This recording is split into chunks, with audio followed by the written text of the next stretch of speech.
Well, good rising, everyone, and welcome back to Coffee Talk. Oops, I hit the wrong scene. There we go. Oh, look at that. I didn't change my day. That happens.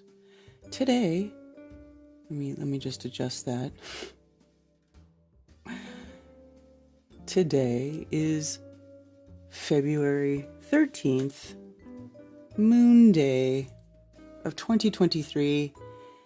And we are at 50% in our moon phase on our way to a new moon. Isn't that lovely? Welcome, welcome. How's everyone doing today?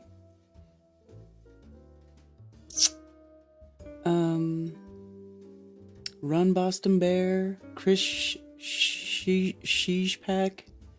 I always want to say Shipjack. I wanna switch the letters and say Shipjack. I know that's not right though.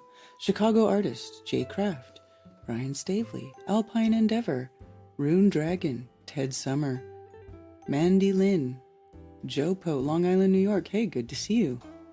Welcome. Greetings from West Wales. Wow. Vegas, baby. Just got real chilly in here. Inhuman Ways, Spicy Sarah. So good to see you in the chat. Artist here. Hail y'all on this Still Earth journey here in Guatemala. Hi, Mary in Guatemala. Hope you're having fun. Melodome. OTW. And Karen Lewis. Good to see you, fellow Karen. Fast Eddie, Flat Ed, Flathead. MFT. Hey. Hey, Conspiracy Music Guru. Jameson Kimbrell. Oh, look at all you lovely people. You guys are the best. Anson Howard. Stephanie Martin. Michael Allen Ray. Grand Rising. Logan Cook. Rose 777. I came to this chat to make it more chilly. Thank you. I'm gonna say hi to the Rockfin chat too. Rose is in Rockfin. Mark Wontrop, a psyop within a psyop. Carrie, good to see you. Artist Seer. Josh Bell, thank you for the tip on Rockfin. I appreciate you. I usually read Rockfin first, but look at, she always reads YouTube first, even though YouTube is gay, but that's not true. Do I always read YouTube first? I should be reading Rockfin first. You're right. I'm also streaming on Odyssey. If anybody's on Odyssey, I was trying to stream on Odyssey and then I stopped because it's kind of a pain in the butt. Their setup is still kind of wonky. Like it's like a whole extra step, but it's cool. I'm streaming to Odyssey. I'm trying to broaden my horizons. Anyway, how are y'all doing today? So good to see you all here. Let's see. My website was down for a couple days. Let me check it and see if it's there. Yay, it's back. It's back. It was having some technical issues.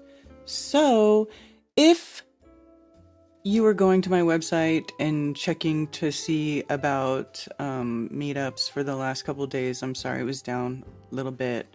And I haven't got a chance to update it, so look, it still has an old meetup there. Maybe I'll try to do that. I don't want to do that while I'm on stream with you guys, but you know. So that's why my website's not updated. I will be working on that after, though. Afterwards, we'll do that. Rose is the shill of shills. She does the accounting for all the shill checks.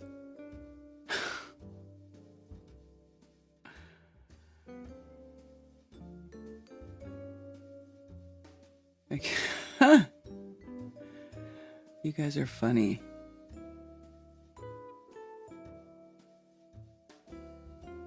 None of the best shills have to pay taxes because of me. Cyclops. You guys are funny. So what's going on in the world, you guys? Is it like,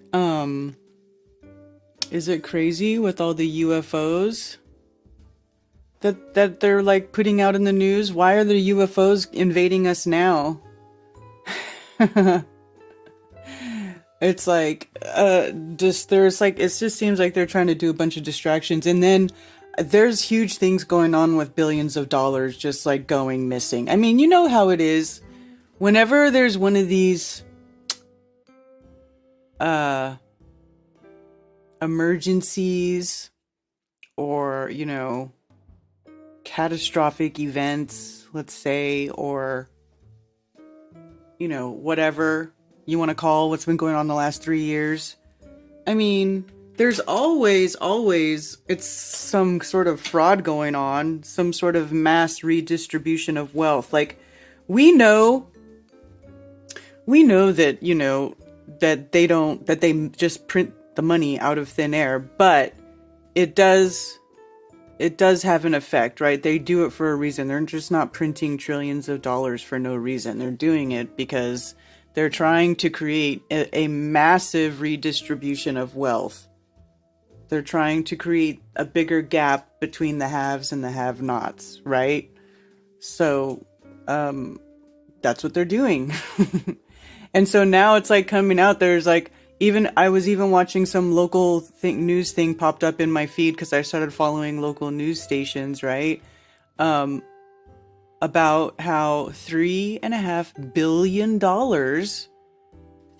billion has gone missing or can't be accounted for from the South Carolina state budget.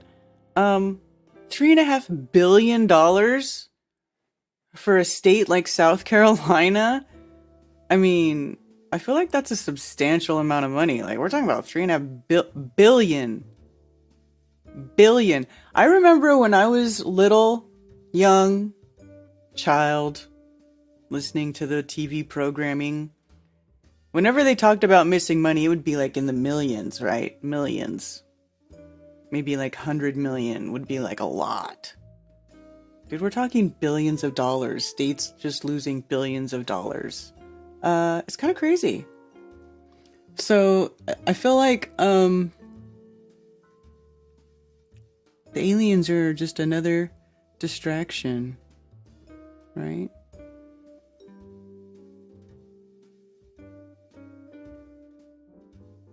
1,000 lost their lives. Happy rising. Hello, Alex. Javier. Flat Earth, Matt H. We need Mulder and Scully. Yeah, Werner von Braun warned the last card will be the alien card. Our signatures create the money supply. Right.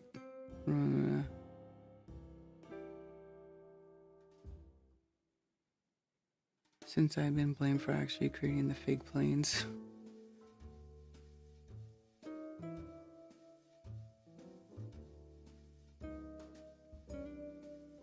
They should have Rose do the accounting. Yes, I agree.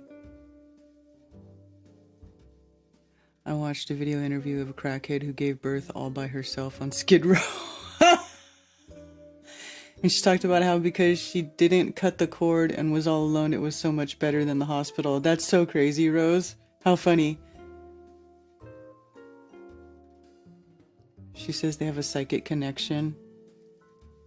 A telepathic connection. Well, that makes sense. Mothers are supposed to have a telepathic connection with their children because babies don't talk. You have to intuitively know what they want, what they need. You know, you have to have that bond so that when the baby just looks at you and goes, ah, you're like, oh yes, I will, you know, do whatever. I will feed you now. I will burp you. I will put a blanket on you. I will pick you up. I will play with you. Whatever. You know what I'm saying? Change your shitty diaper.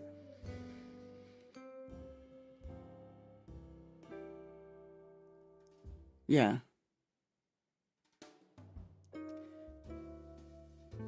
Yeah. So it's crazy, right? All the stuff that's been going on.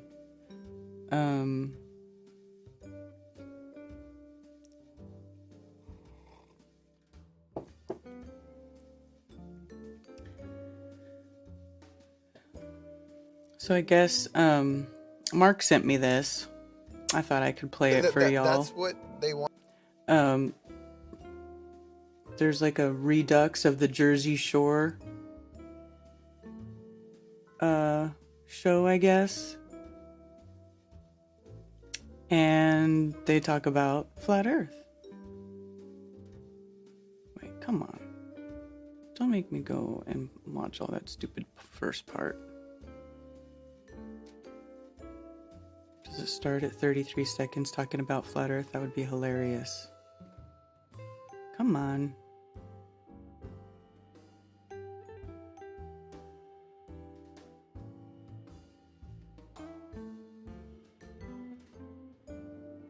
No. Anyway, that's it. That's all there is to it. Just a few seconds. But anyway. Yes, we are permeating the consciousness. Yeah, immediate reaction. You're stupid. Yeah.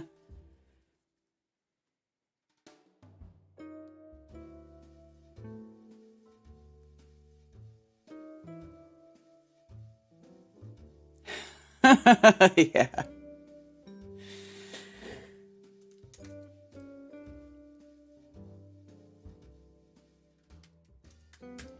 You guys are funny. Hold on one sec.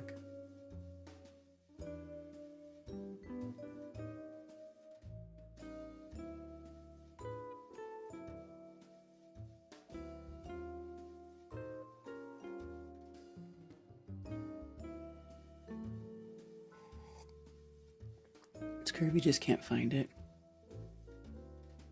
What exit? Good rising, Tiger Bear. Yeah, right? Exactly. Just keep saying flat Earth on TV.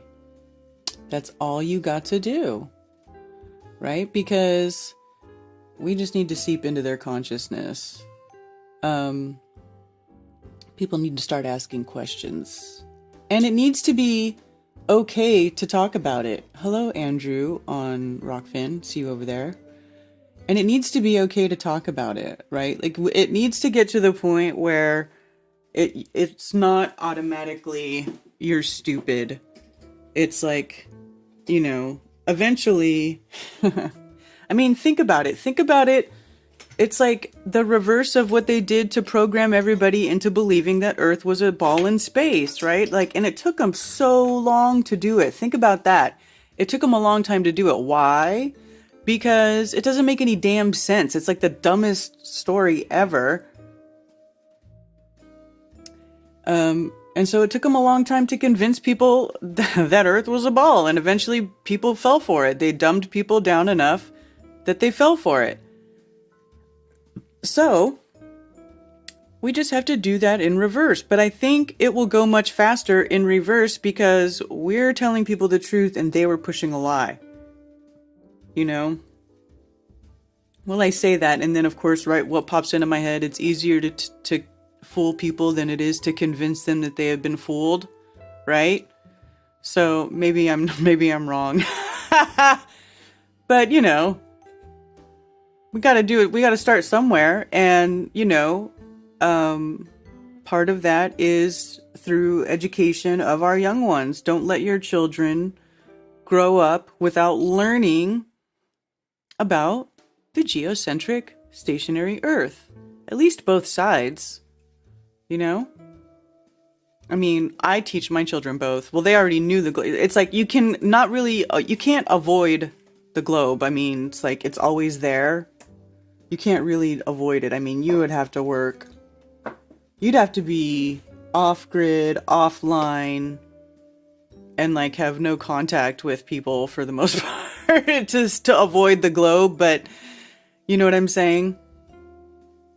They think they should learn both for now. And then, if they learn both, as they grow up, they know why one is dumb and one makes sense, right? And then eventually the lie will fall away. Dr. Law says Karen B. Peter Jarvio will be at the University of Miami of Ohio. What? Is that really a thing? University of Miami of Ohio this week, Monday, Tuesday, and Wednesday, but he may try to go to University of Cincinnati on Wednesday. Is it University of Miami in Ohio? Is there a Miami, Ohio? I'm so confused.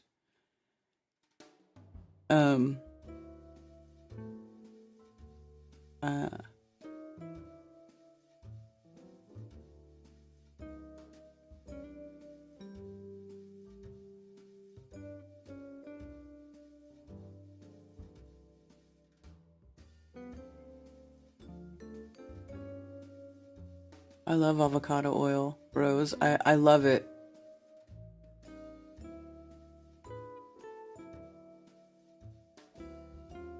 Homeschool, exactly. The Jersey Foils. I know. They did before, right? Even in the first one, they did before. They're scary. At least they don't all have that weird, like, the dudes don't have that weird hairstyle. Remember that weird, like, it was like a weird, like, pompadour thing they all had where they all looked the same and they had this weird, I don't know. Yes, University of Miami, Ohio. I think that's weird. What are you saying, Brian?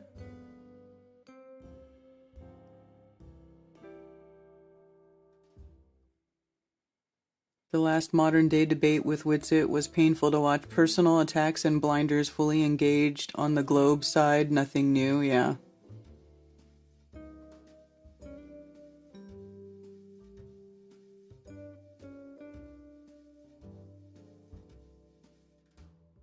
David Avocado is obsessed with olive oil. I love olive oil too. Like I started using coconut oil for a lot of stuff there for a while, and I still do use coconut oil, but I started using avocado oil. Like I tried it, and at first I thought, is this bad? Is it seed? Is it from the seed? Isn't seed oil supposed to be bad? Da da da.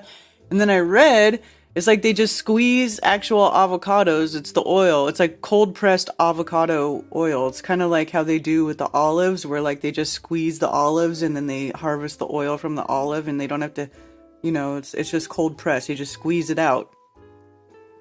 And that's what they do with the avocado oil. And so it's got a really high smoke point. I actually really, really like it.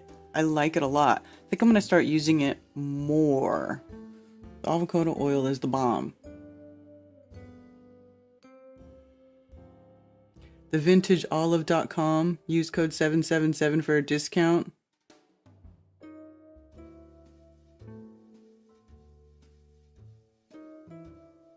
I don't know. You're just yelling some nonsense in chat.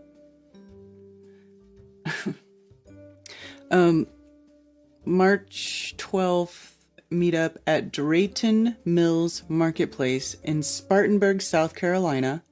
Tacos and pizza, plus a brewery available. Yeah, buddy. Sarah, remind me to put that on the website. I'll post it. Remind me.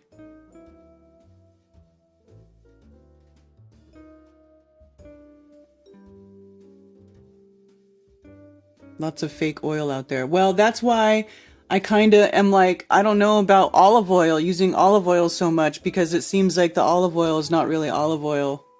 You know what I'm saying? Like that's been going on for a while. Not that I don't like olive oil, but real olive oil is ridiculously expensive. Yeah.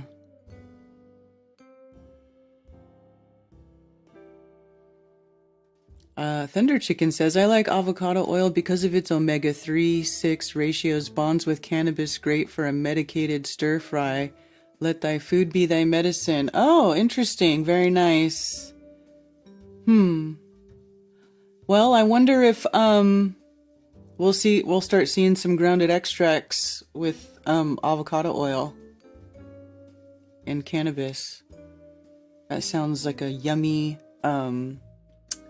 that sounds like a yummy supplement. Sherry, please come to a meetup so we can plan our next meetup.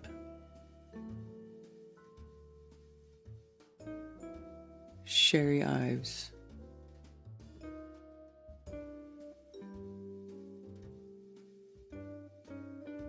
Dosage is very important with RSO, tiny dot for most people. Yeah, that stuff is strong.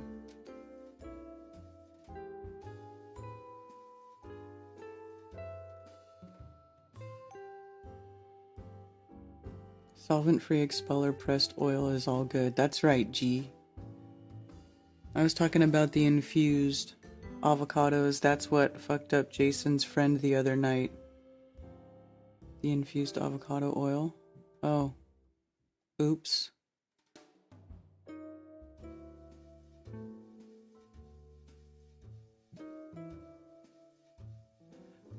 $422 meetup in Macomb, Georgia. Free venue with Media Bear and hopefully OBL still waiting on confirmation. Yeah, you guys, email me this stuff when you have it finalized so I can put it on the website. I have a product made with FAF, Ben Balderson, and Thunder Chicken, and it practically had a stroke when I read the label. I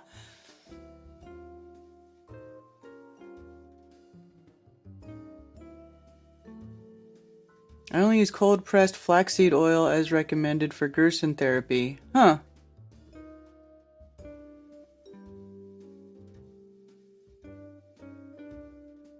Fascinating, you guys. All right. And let's see, what else did I have going on today? Did I have what was I looking at? Oh my god, I have so many tabs open. Oh, yeah.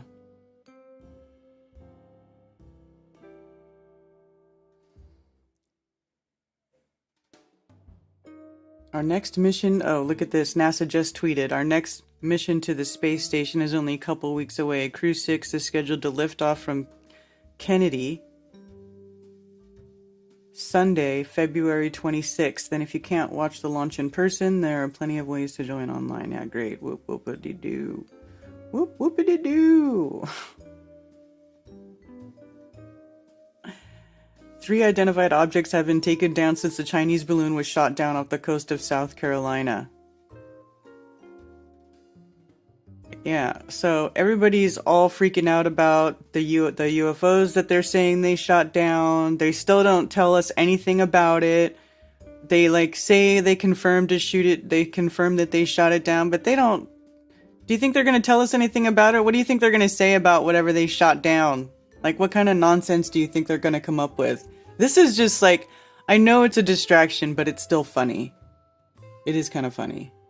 Cod liver fish oil is good. That is some of the best stuff you can take is fermented cod liver oil. Cod liver fish oil, yeah. That stuff tastes disgusting, though. It is How come all this stuff that is the most nutritious, I mean, it just tastes foul. Foul. Cod liver fish oil. I mean, think about it. It tastes just like it sounds like it would taste. It really does. And and Shilajit or Shilajit, however you want to say it, it tastes like strong ass dirt. Why am I hearing the dog whining?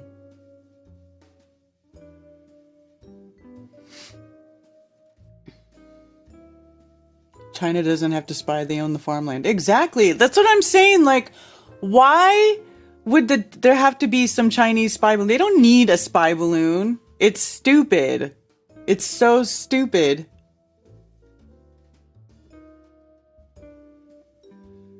Can you cook with the cod liver oil? No. Maybe you could put it in something to try to hide the flavor of it, but it's foul.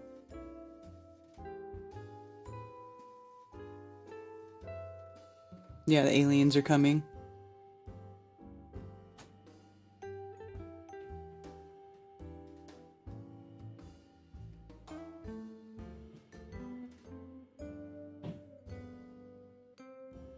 Yeah. You put DMSO in a coffee enema, you'll smell so bad you have to stay home for the day. Are you serious? Oh my god. That sounds so gross.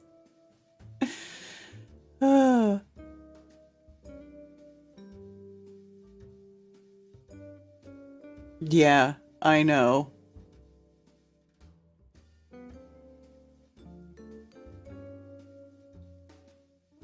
So, the Pentagon said a U.S. F-16 fighter jet shot down the object, which was described as octagonal. Octagonal. The Pentagon said it did not assess the object to be a kinetic military threat to anything on the ground, but assessed it was a safety flight hazard and a threat due to its potential surveillance capabilities. The incident marked the third time the U.S. shot down an unidentified object since the downing of a Chinese balloon off the coast of the Carolina. On Friday, President Biden ordered the Pentagon to shoot down an unidentified object over waters near Alaska. The following day, a U.S. fighter jet shot down another object over Canada. It's not clear what kind of objects were shot down, since the Chinese balloon, which the U.S. claimed was a surveillance device, and China insisted was a weather balloon used for civilian purposes. The White House said that the object shot down on Friday and Saturday did not look similar to the Chinese balloon. The objects did not closely resemble and were much smaller than the PRC balloon, and we will not definitively characterize them until we can recover the debris, which we are working on. So, that was another thing I was watching. I sent, let me see if I can pull up the stuff that I sent to Mark, because Mark was like, the media teases me. You know how Mark Sargent loves UFOs? He like wants the alien invasion to happen so bad. So bad. So I started sending him all these articles, and we'll probably talk about them tomorrow night. So maybe I don't know. I shouldn't beat you guys over the head with it too much, because you know Mark is gonna want to talk about it. But they were saying, I wonder if I still have that, if that link was in one of the ones here.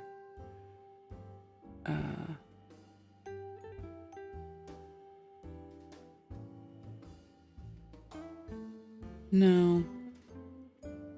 But it says it in this article too. it was a New York Times. I read this article. It says 366 incidents either observed or submitted since the last report on unexplained phenomenon was released in June of 2021.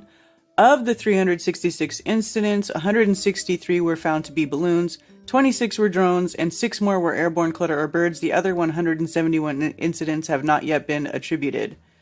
And then what I was seeing too is that this 366 number was like, it's like the most unidentified or UAP or whatever that's been reported in the last few years than in like the previous so many years combined.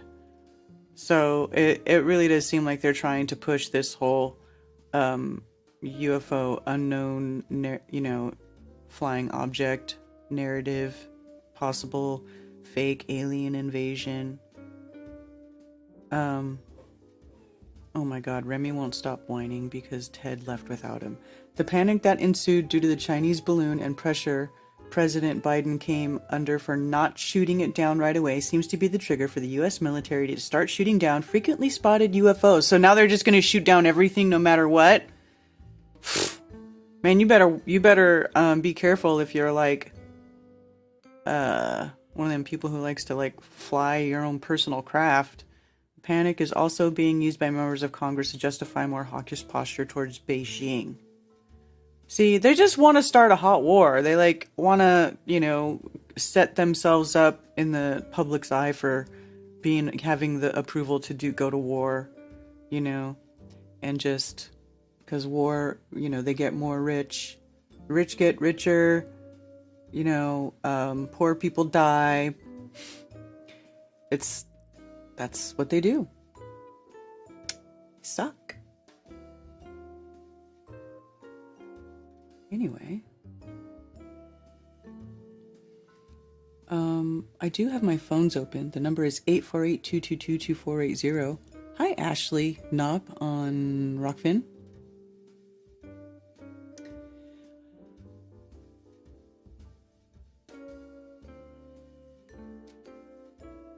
Information. email me through the contact form.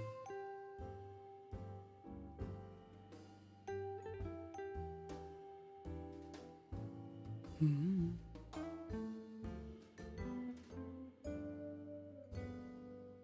Sure, you're not on Facebook? Are you only on YouTube?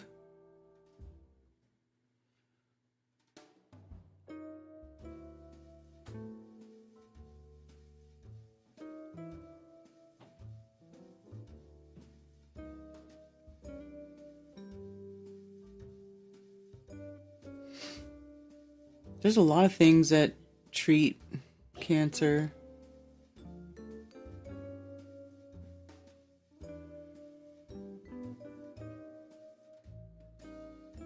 Yeah, and then they shot it down with a $400,000 missile instead of poking holes in it. Yeah, I know.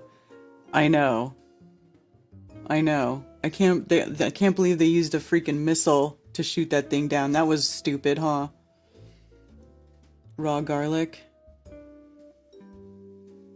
Yeah, I talked about the explosion actually last Monday. Is that still a thing? Is there more updates with that?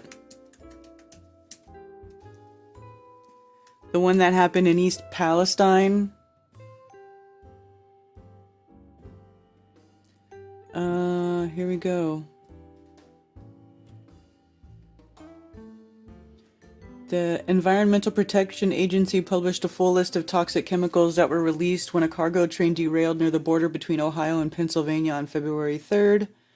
150 cars derailed near the town of East Palestine. 20 of those cars were carrying hazardous materials.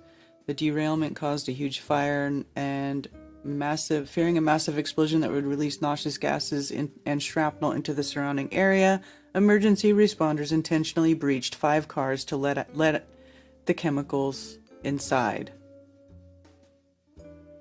The chemicals were diverted into a trench and burnt off. Officials warned, however, that it would send toxic gases, phosgene, and during World War I, and hydrogen chloride into the atmosphere, used during World War I. Phosgene. Environmental regulators have been monitoring the air and drinking water around the site of the derailment, and so far both remain unaffected by the spill. Okay.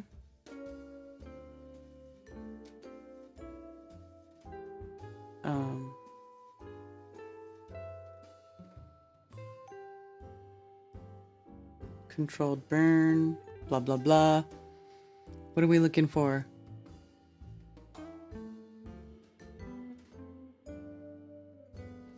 Yeah, because everybody's looking at freaking aliens and stuff. See, this is what I'm saying. You know why it's not getting any traction is because everybody's worrying about the UFOs that are being shot down in the sky. Everybody wants to know if there's aliens invading us or not, because people think we live in a fucking Disney movie thanks to all the programming. So, maybe that's how simple it is. It's just a cover up for the other stuff that we see going on. The fraud that the government's committing, continual fucking fraud. I mean, 100% corrupt, all government. Prove me wrong, 100% corrupt, right? So it's just more distraction from the fraudulent government. Oh, we're doing more fraud stuff. Big fraud, look over there, alien in the sky. Oh, crane, this is probably more sabotaging infrastructure of America, or whatever's going on here, because a lot of this stuff's been going on with the food factories and being exploded, and there's actually been multiple train derailments, a lot of train derailments with like tons and tons of coal, like during the winter, right? There was one big derailment with a bunch of coal on it.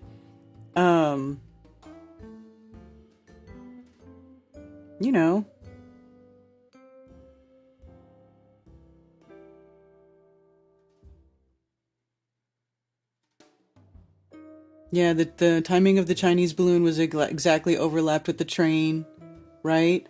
And also, another thing that's been going viral, well, I don't know, I guess it would be called viral. Well, look at here. See, look at here. This is Twitter. Look at the stuff that goes viral on Twitter, right?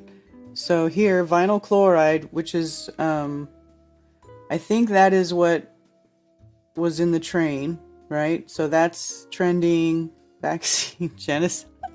This is trending. Like, I don't even want to say that on the YouTube stream, but you guys can all read what it says there, right?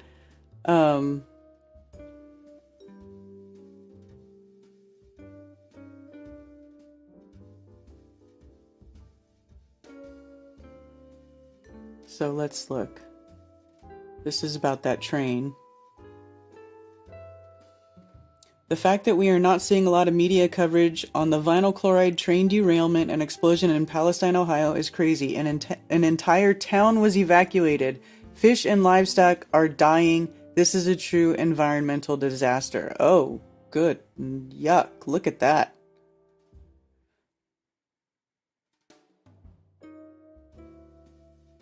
That's just a big... Look at that big dark cloud. Holy crap. Oof. So them burning that... let's see. The fact that we aren't seeing wall-to-wall coverage of the vinyl chloride train derailment is insane. An entire town can't return home because the water is contaminated, livestock and crops are destroyed. Wow, see? But look at... See, now check that out. Did you see how when I search it online on the media, they kind of downplay it, right? They're like, oh, we tested it and everything's okay. And like here, it's like, everything sucks. Everybody had to get evacuated. Everything's dying. And it's like, oh, look at this shit. Ugh. Wow. Like, this guy standing here, like, I wouldn't even want to be standing there. I'd be like, we gotta go. Now. We gots to go. This may be one of the largest ecological disasters in U.S. history. There were roughly 100,000 gallons or 1 million pounds of vinyl chloride leaked, spilled, and burned at East Palestine crash. Acid rain and phosgene will decimate the zones ecologically. Oof.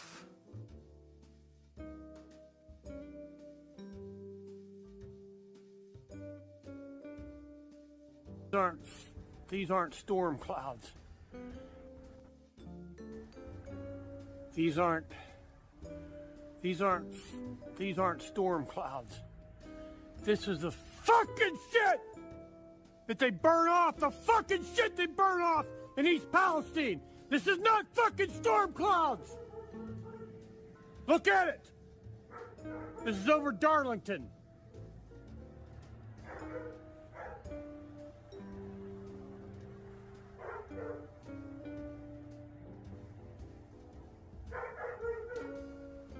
So this place wasn't evacuated. So this is a fucking success. That ain't no fucking storm cloud. That's the fucking shit. That's crazy. From East Palestine.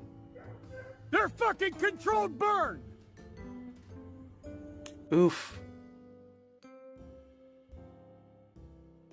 Unbeknownst at the time, I snapped this photo with a dark plume in a sea of stratus clouds from my flight yesterday, only to learn this morning that the black smoke was caused by a controlled burn from a train derailment in East Palestine. Oof.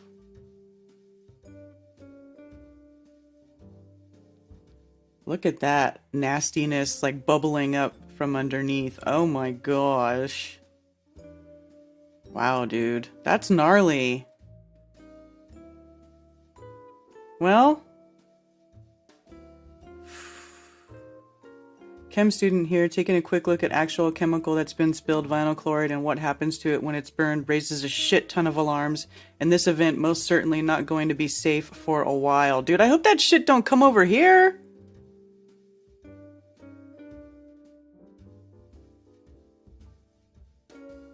Wow. A DC-based correspondent for a news station has been in Ohio covering the train crash. He was doing a live shot in the back of the room during a press conference, was told to stop by police, and was pushed to the ground, cuffed, and arrested, and put in a patrol car. Wow. So that's not nice.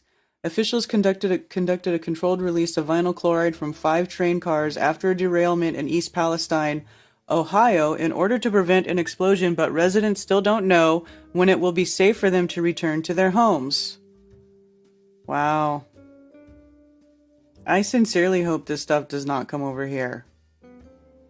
Vinyl chloride, written chemically as C2H3Cl, is a colorless compound that is used in making plastics. It has an extremely low flash point of negative 63 degrees Celsius or negative 73 Fahrenheit, is considered extremely hazardous to human health, and any exposure to heat or water results in a violent reaction.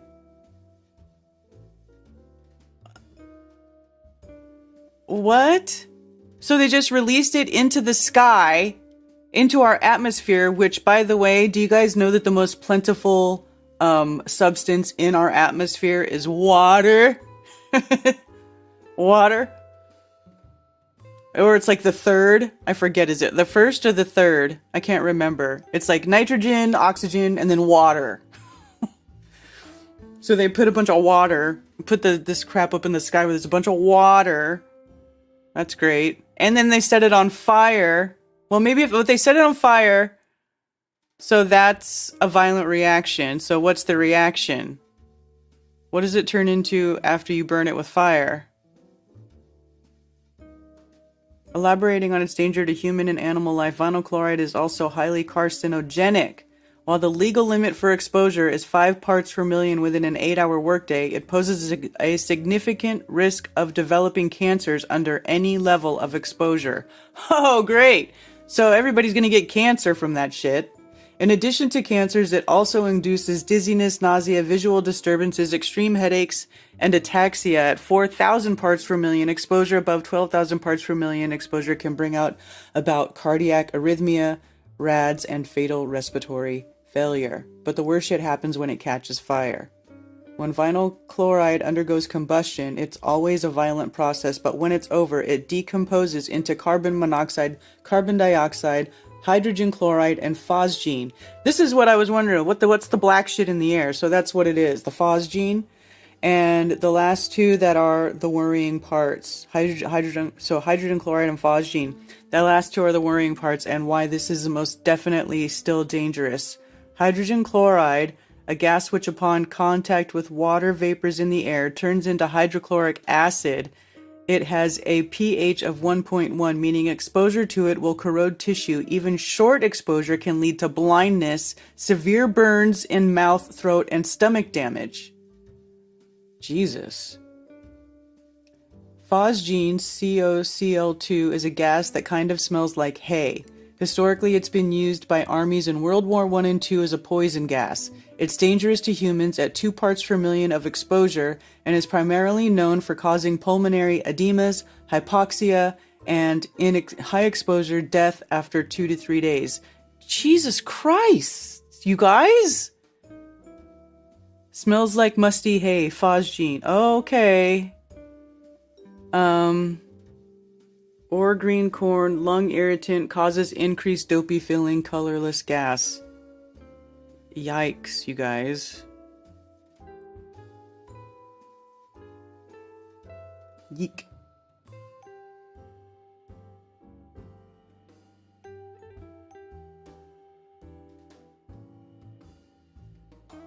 Alright, needless to say, a freight train's worth of burned vinyl chloride being released into the atmosphere as a whole is a whole lot worse than what is being reported. After only a few days, there's already been a mass animal death. This shit is not safe to return to after only a week. The affected radius. Well, so far it's reached as far as 150 miles out. I don't know the full radius, so we'll have to wait and see. What I can say is that it already contaminated rivers in Ohio and Pennsylvania, so I'd probably double check any water within that radius and follow. Yeah! Jeez. Does it flow to the Mississippi? Did it, like... That's kind of crazy. If that stuff goes into the river and then it goes into the Mississippi, that's... Think about that. That's devastating.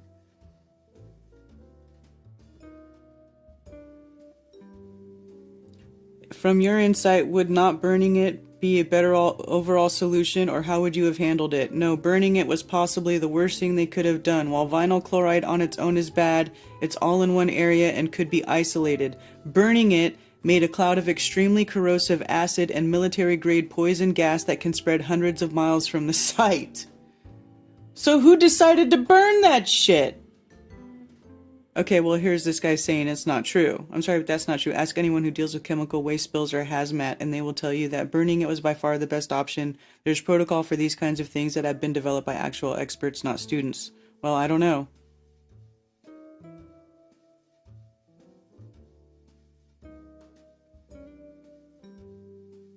If they hadn't burned it, it could have essentially turned into a large bomb.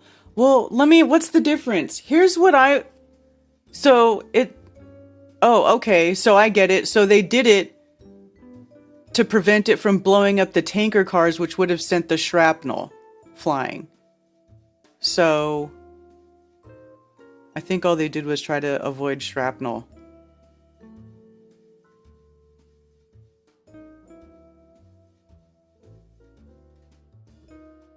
What's this? Explanation about what CERCLA is, but below is a brief description of the actions and observations. Since I started talking about the East Palestine Norfolk Southern train disaster, there has started to be more media that's talking about this story, but no one's digging very deep. Saturday at 6 a.m., let's dig into the letter that the EPA sent to Norfolk Southern Railway yesterday. This was posted last night on the EPA's website. I'll put a link in my bio. These notices became standard practice in the 1980s after Jimmy Carter passed the Superfund Act, also known as CERCLA. The EPA sends this out to potentially responsible parties. It's basically a letter saying, hey, we, the government, think that you're responsible for this. It's going to be expensive to clean up. What do you have to say for yourself? It starts by just stating the facts, what happened, where it happened, when it happened. But let's look at this last sentence here. Cars containing vinyl chloride, butyl acrylate, they told us about both of those, but then ethyl hexylacrylate and ethylene glycol monobutyl ether are known to have been and continue to be released into the air, surface soils, and surface waters. Continue to be. This is dated yesterday. This is just some explanation about what CERCLA is, but below is a brief description of the actions and observations taken by the EPA at the site. Conduct air testing, great. Conduct water testing, great. The EPA also made the following observations. Material released during the incident were observed and detected in the samples from Sulphur Run, Leslie Run, Bull Creek, North Fork, Little Beaver Creek in the Ohio River. Materials related to the incident were observed entering storm drains. Multiple rail cars and tankers were observed derailed, breached, and or on fire that include, but not limited to, the... So, is there more than what they told us is even happening? So there's the stuff we know about, and then there's the stuff we don't know about? This woman says, I live 35 miles from there. Should I even be outside right now? You need to go away. Go far away. I would get away from that. I would go visit your farthest relative possible right now. With Pittsburgh and Cleveland both within 100 miles of the site, how can there be so little coverage? Oh, okay, so they're saying that this shit cloud's going like 100 up to 150 miles away from the site, so over Cleveland and Ohio? Let's see.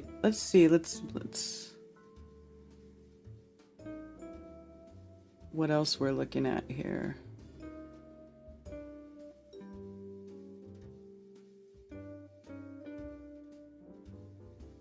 What happened in East Palestine, Ohio should be national news. Vinyl chloride in our water system, those MFs. Oh, the vinyl chloride blast happened near the Ohio River, which runs southwest and supplies water to this entire area. So yeah, it runs southwest towards the Mississippi, because right, that's the Mississippi. So it does run into the Mississippi. So it supplies water to all these areas, and then it goes into the Mississippi. Oh, that's lovely.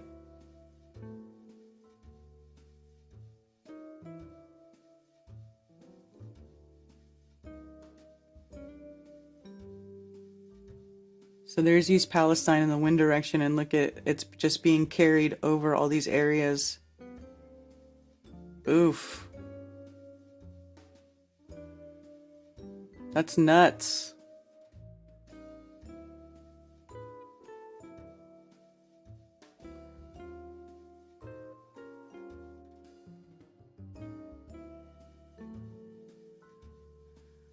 The choice of burning the vinyl chloride over allowing the rail car to explode really was a lose-lose. The cars on fire were going to explode. But you know what? Did you guys hear about what caused it? It was a mechanical failure on an axle of the train. So it's almost like, I mean, to me, that sounds like it could have very well been some sort of sabotage. What if they put like some sort of small explosive on the axle of the train or something, some sort of device that caused the axle to break and then caused the train derailment and this whole disaster? Entirely possible.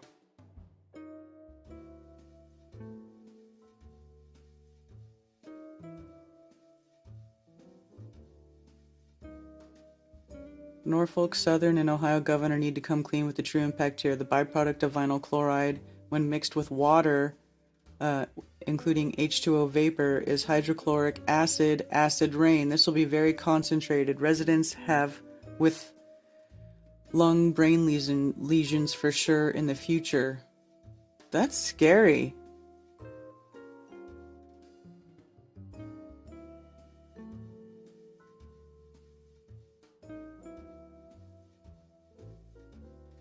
It's hard for me to understand why the media is suppressing this story. Wow.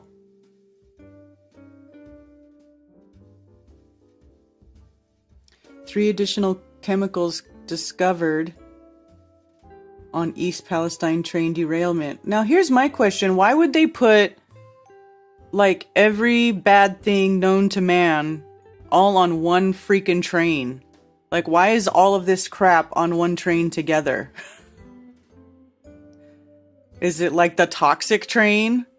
Toot toot, all aboard the toxic train. We're taking toxic shit all through America. This is the toxic train. And then they crash the toxic train. Like, what is this shit? Okay, what are you guys saying about this? I do have my phones open. 848-222-2480 if anybody wants to call in. Absolutely flows to the Mississippi.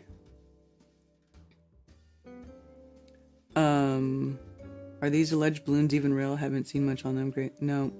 Great. I live by PA. Yeah. I'm sorry, Ashley. But I would keep an eye out. Watched, you know, if I don't know if you have a Twitter account, but it seems like they're giving the most accurate updates, you know.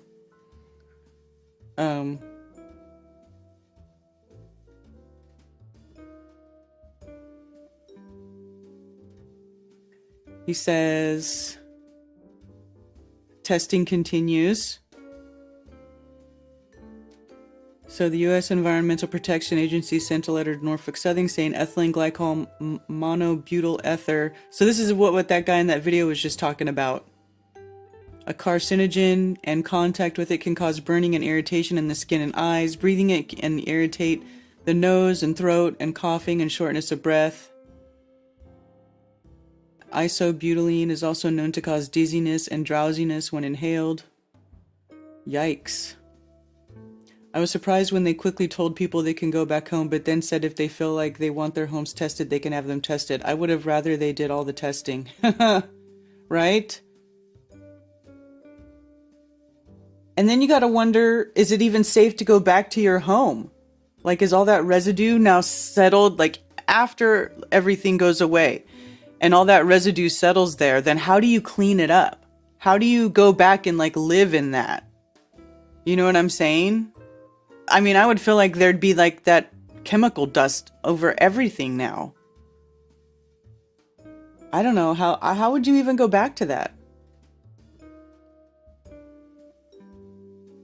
There's a lot of what ifs, and we're going to be look at this thing 5 to 10, 15, 20 years down the line, wondering, gee, cancer clusters could pop up, you know, well, water could go bad, whatever. Get a health checkup. I don't even think it'll take this long. It'll be like within 5 years, I bet.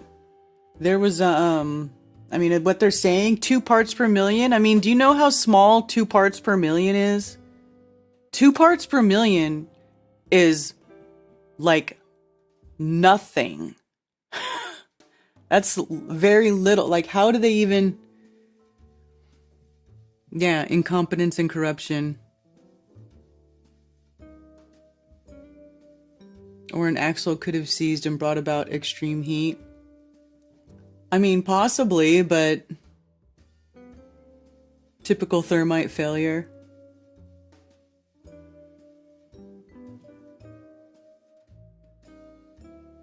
Toxins that should never have existed, right? Don't let the spy balloons distract you from the East Palestine, Ohio disaster and the fact that Joe Biden blew up the Nord Stream pipeline, which led to the release of 4,000 tons of gas, right? Yeah, that's right. There was also that article that came out about the Nord Stream pipeline where they talked about how, like, they went and planted timed explosives on the pipeline. Mockingbird is like a movie with the UFOs, chemical disasters, and zombies. Hazardous chemicals are shipped by train because it's much safer than... Well, I get it, but all of it on one train? Yeah, but I'm saying all of that on one train. All the nasty stuff on one train. Like, I get that it's safer than by truck in general, but still...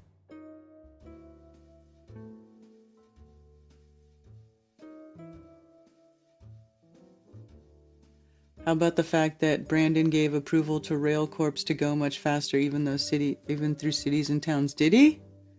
I did not know about that, Stephanie Martin. It will take years, maybe decades, to break it down and remediate that soil. Yeah.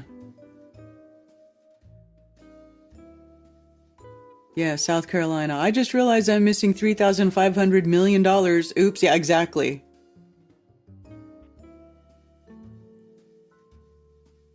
Did anyone check for passports? That's what I'm saying, man. What do you do? Like, I can't even imagine. I'm so glad that the train doesn't even run by me anymore. There was a road, a railroad right here on this road, but they dug it all out. They took the tracks out because it was never being used anymore. Yeah, teach the youth. Teach the youth. So, wow, that's...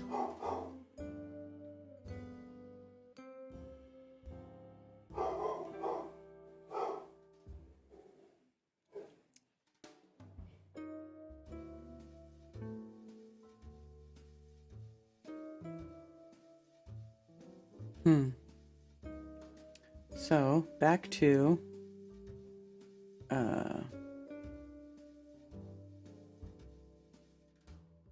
what else was I... do you guys want to look at that more? That's a good one that's up there, though. 71,000 tweets. I wonder what they're using. Are they using a hashtag for that? Not really. Just talking about vinyl chloride. Oh, look at Stu Peters getting in on it. All these flying objects are a distraction to keep your attention away from the massive amounts of deadly vinyl chloride and the government decided to burn over Ohio farmland. Thanks, Stu.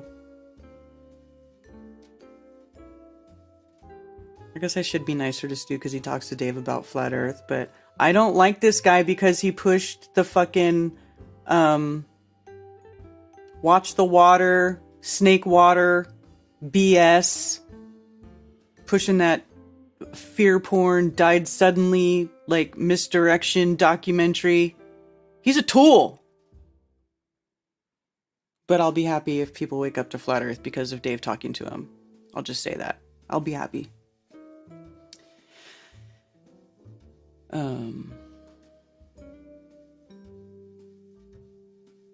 wonder if there's anything else. Massive train derailed Friday. It's the initial blast. So that's what's going on with that. That's harsh, man. I don't see a,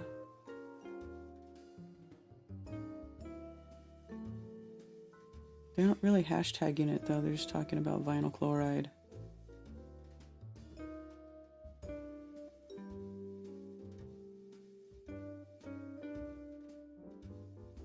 burning vinyl chloride. Phosgene and dioxin, both also toxic carcinogens. Phosgene is toxic at phosgene toxic at 1 part per million. That's crazy. I mean, so what's the concentration that's going over that area right now? It's going to be way beyond 1 part per million.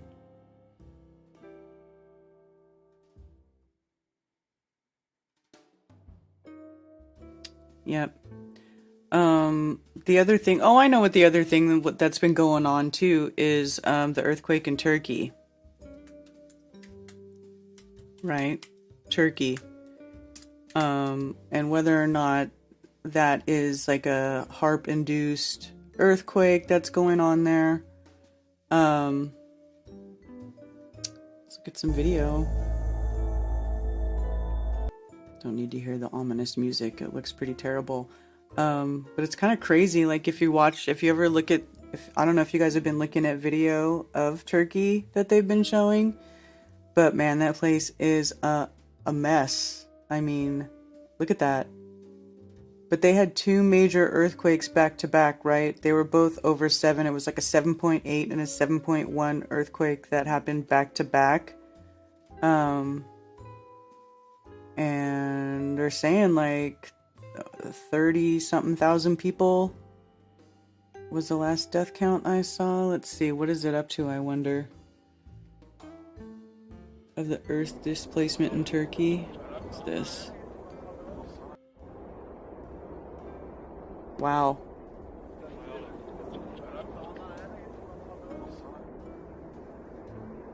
Really?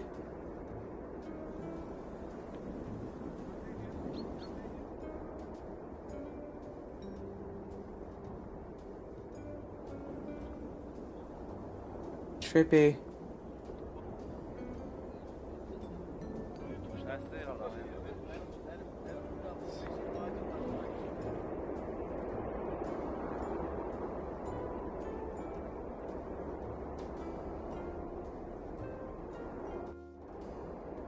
So that's crazy.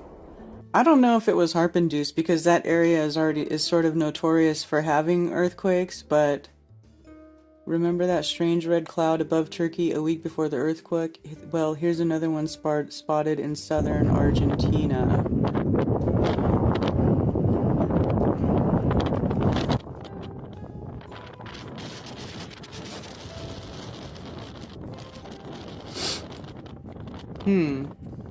I do not remember the strange cloud that was over Turkey. I mean, I saw a picture of a cloud, but I didn't associate that with Turkey. Did you guys see that? What up, gangstas?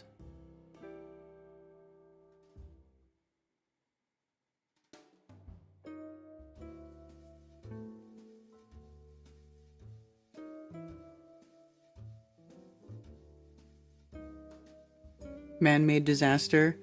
I don't know.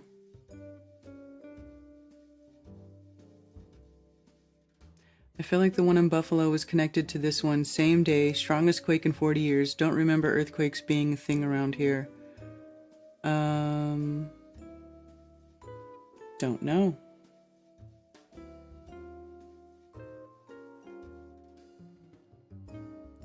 Oh, they're pulling little children out of the rubble. Aww. Everybody always gets super happy when they pull out little children. Of course. How crazy.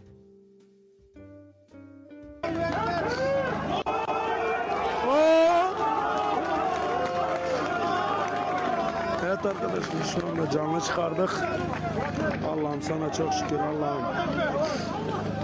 Allah'ım çok şükür. Allahu Ekber.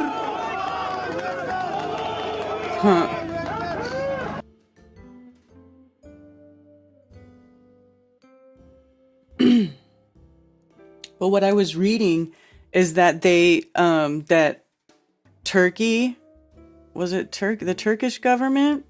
They started going around and arresting some of the contractors that built these buildings that fell down, because some of them were like big, like expensive buildings. So let me see if I can find Although there is this video of this one woman who is supposedly a Turkish politician who's blaming HARP for it.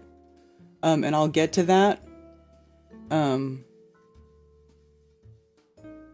what was I gonna say? Oh yeah, so they're trying to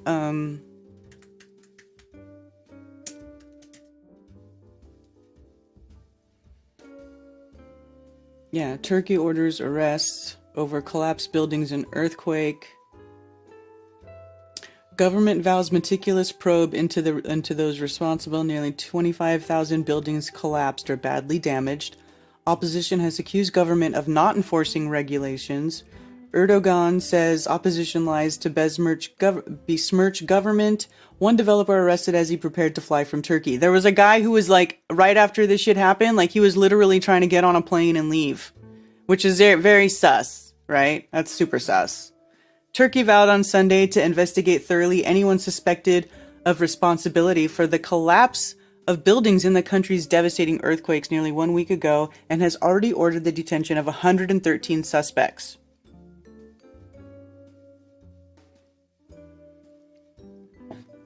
So Vice President Fuat Oktay said overnight that 131 suspects had so far been identified as responsible for the collapse of some of the thousands of buildings flattened in the 10 provinces affected by the tremors early last Monday. We'll follow this up meticulously with the necessary judicial process is concluded, especially for buildings that suffered heavy damage and the buildings that caused deaths and injuries.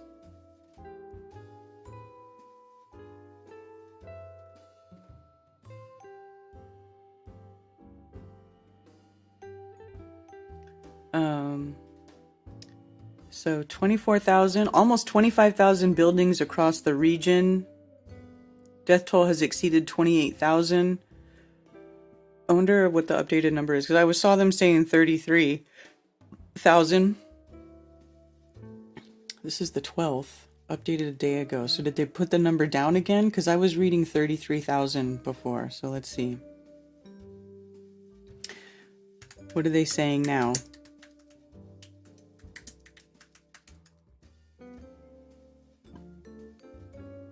35,000, 31,000, 35,000. Turkey, Syria, earthquakes. Death toll tops 35,000 as the number of survivors found drops to a handful in devastated Turkey and Syria.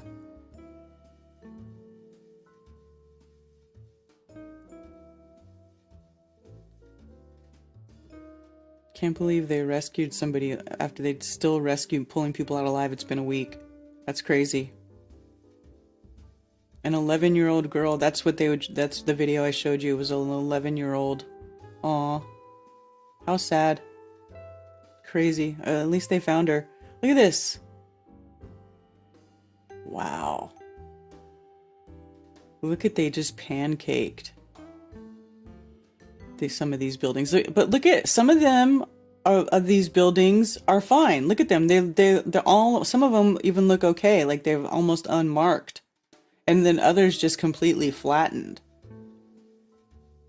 So that's crazy. That tells me there must be something. I mean, doesn't that make it look like there would be something wrong with the architecture of the ones that just flattened like that?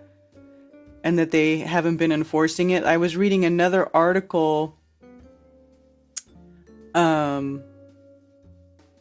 it where there was one guy. I wonder if I could find that.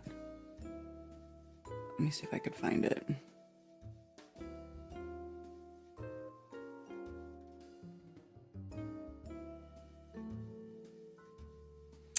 No. Thought I had it open in a tab, but let's see. No.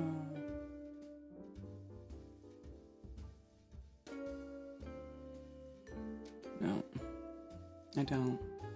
So between 28 and 35,000 now they're saying are dead. That's crazy.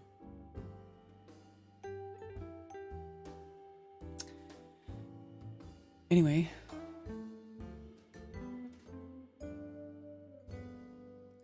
Thank you for calling Coffee Talk. You're on with Karen B.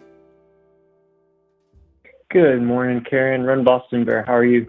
Hey, good. How are you doing? Relaxing. Just kind of, I said in the chat, I need to do chores. Most of the time I just listen to you in like an earbud and just do dishes and clean up and do all sorts of stuff. But I've been fascinated by everything everybody else is saying.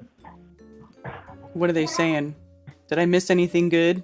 You know, I mean, probably just because you have so many intelligent followers that know what's up.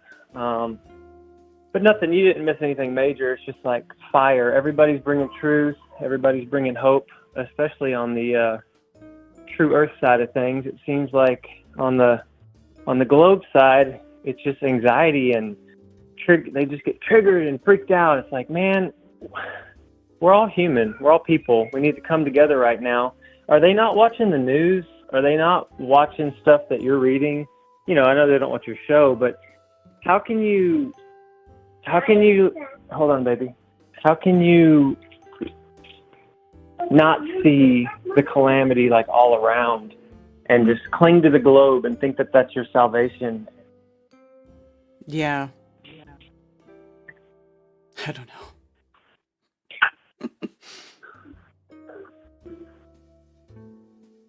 I was on a run the last time I was listening, and that caller, he called in just like cussing you out, and he was super aggro and all mad about it. Oh, yeah. And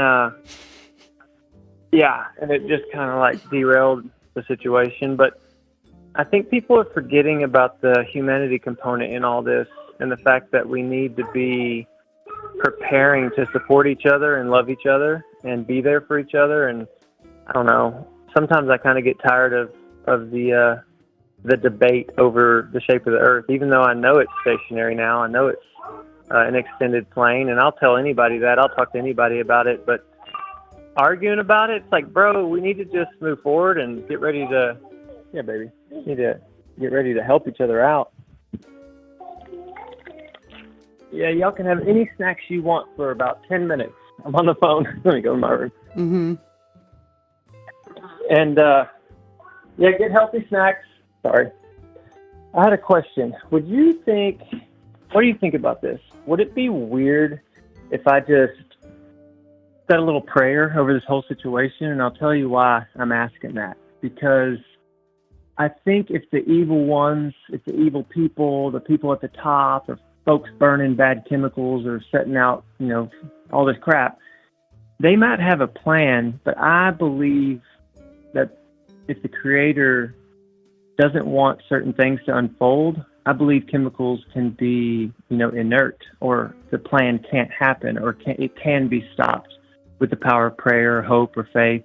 And I don't necessarily mean you got to be like a Christian or a believer at all. I mean, some people that don't believe in God, a prayer might be off-putting, but I turn to it every time there's something that's intense or dramatic. And I just figured, man, there's a lot of listeners on right now, and if we just agreed to push back the darkness, however that looks for you, it'd just be like a really 6:53 p.m. Oops, sorry. Clicked somebody's thing. That's all right. Yes, absolutely. Go ahead. Or is that just awkward? That awkward city? No, it's fine. I'm not against okay, that I'm going at to all. throw it out real quick. So anybody that, just lifts up their heart or their mind in times like these, I'm gonna throw it out. Heavenly Father, thanks for this awesome show that Karen puts forth and brings people together that are like-minded and seeking the truth, seeking wisdom, seeking insight, trying to understand everything about this place that we live. I want to pray against the evildoers or the elites or whatever they are. I want to ask that their power be pushed down. And if things with this chemical burn have affected the land, that the land just absorbs it and the people are spared, and that it doesn't have the effect they were hoping, and that people don't get cancer, and that people don't get sick, and it leaves the elites baffled at how their evil plan didn't even do anything. I pray as things intensify in this world, more and more disasters happen, more and more just really scary stuff happens. You help us truthers to not be fearful, not be anxious about any of that stuff, but just hope in you to protect and guide where we should go, what we should think, And it's just so important to not be fearful. That's one of the main things you've shown me. And we love you. We can only ask for help. This is wild, but we know that coming together, focusing on love, focusing on transparency, talking about what we're feeling, and having all these avenues for communicating like Telegram and Discord and even YouTube, even this show, it's just amazing that we're able to speak. We pray all this in Jesus' holy name. Amen. Amen. Thank you. Yeah. Oh, you're welcome. I really felt like that'd be good for us to do that. And then the other thing I wanted to ask you is, did you see Owen Benjamin and Made by Jim Bob debate the Trinity? No, I didn't, because It was pretty fun. It was funny. It was pretty funny. It's on Made by Jim Bob's channel, and it's pretty hilarious. And then Sean, the guy that runs Kingdom in Context, he just started up a new channel called Brave Believer, and he broke down the debate. Basically said like, okay, this guy had it right here, and this was a little off the mark there. So anyway, if anybody wants a really, really good debate breakdown, go to Brave Believer. Oh, that's cool. I like Sean. Yeah, he's doing some cool stuff on that channel. It's like more open to what's going on in the world. And I mean, there was one the other day. It was a woman's right activist, I think, talking about like, you know, the topic was abortion, and she was on a college campus, and she was just like, hey, this is my thought on it, and he covered her spiel. It's just a neat show to look at different angles on hot topics. Awesome. Yeah, man. So that's all I got today. I just really appreciate all you're doing, and everybody, like I said, try not to be scared, even if it looks scary, because that's where they start to handcuff you. Yes, absolutely. Right on. Well, y'all keep rocking. All right. Thank you. Yep. Peace.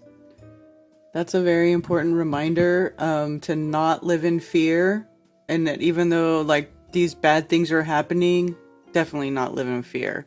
Because like he was saying, they might have a plan. They can plan all they want, and some of it might even be successful. But if it's against creation and against the creator, my feeling is that they can never be truly successful. And we can help ourselves by staying aware and informing others and setting good intentions. So there you go. I was waiting on the phone for a long time, but I had to get off the phone because we are recording in 2 minutes. Oh, I'm sorry. I missed it. You should have yelled at me. Okay. So, yeah. Okay, so let's go back to the other stuff. By the way, this is Sean's channel. I wanted to look it up so I could subscribe. Thank you, Boston Bear, for letting me know about Sean's channel. So there's this woman. I'll get because I saw somebody trying to remind me about this. Okay, so there's this woman. A Romanian senator, Diana Iovanovici, I can't say that, speaks to Parliament about the earthquakes on demand technology. By killing people, they served their interests. So it's this woman, and she's giving a speech here, and then there's a translation underneath. Now, I don't speak Romanian, I don't speak Turkish, I don't speak any of the languages from this region. Like, I would just be relying on the fact that this would be a correct translation of what this woman is saying. I don't know if it is, but Vă mulțumesc frumos. Declarația mea politică se intitulează A fost nevoie să moară oameni și încă nu s-a terminat.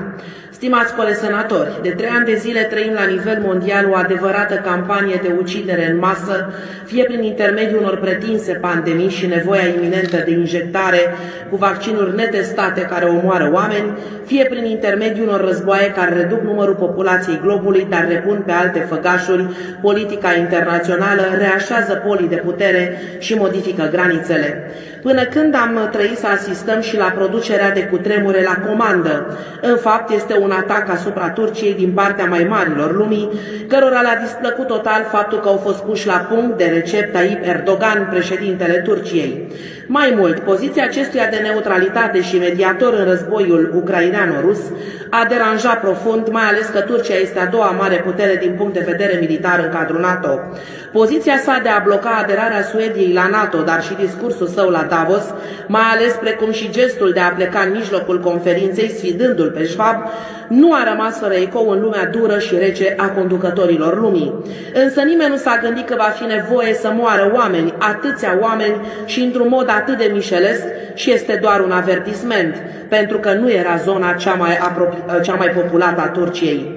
150 de replici ale unui cutremur devastator, al doilea mai mare ca primul fără existența unui focar, zona fiind stimulată artificial, armele geologice existând de foarte mult timp, folosindu-se până acum fără a cauza prea multe victime, probabil pentru experimente. Acum a fost pusă în practică. Dacă ne vom uita cu atenție pe harta conductelor din Turcia, o să vedem că este brăzdată de conducte de gaz și petrol, acestea fiind de fapt și unul dintre scopuri, distrugerea lor. Însă cu 10 secunde înainte de producerea așa zisului seism, Turcia au închis aceste conducte. În plus, cu 24 de ore înainte de producerea seismului, 10 state și-au retras ambasadorii din Turcia. Cu 5 zile înainte de producerea acestuia, Maie din România emitea o avertizare de călătorie pentru cetățenii români în Turcia, deși nu exista vreun pericol, la fel alte țări. So she's saying that people knew it was going to happen, that certain people were leaving the country before it happened. Let's see. So this is like a transcript of what she supposedly said. So supposedly Erdogan, the president of Turkey, was kind of causing some stirs with Schwab at the Davos meeting or whatever. I don't know about that. We can look at that if you guys want. The area being artificially stimulated, geological weapons having existed for a very long time, being used so far without causing too many casualties, probably for experiments, but it has been put into practice. If we look carefully at the map of Turkey, we will see that it is furrowed by gas and oil pipelines, this being actually one of the goals. But 10 seconds before the occurrence of the so-called earthquake, the Turks closed the pipelines. In addition, 24 hours before the earthquake, 10 countries withdrew their ambassadors from Turkey. 5 days before its occurrence, the Romanian Ministry of Foreign Affairs issued a travel warning for Romanian citizens in Turkey. Although there was no danger, as did other countries. So, she's saying that there's some underlying BS going on here. You know, I don't know. It's possible. It's possible. That's crazy, right?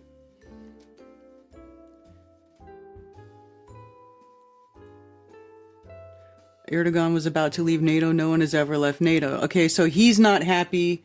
He left the Davos meeting. Okay, so you guys know about that. Okay, they knew beforehand. So, possibly.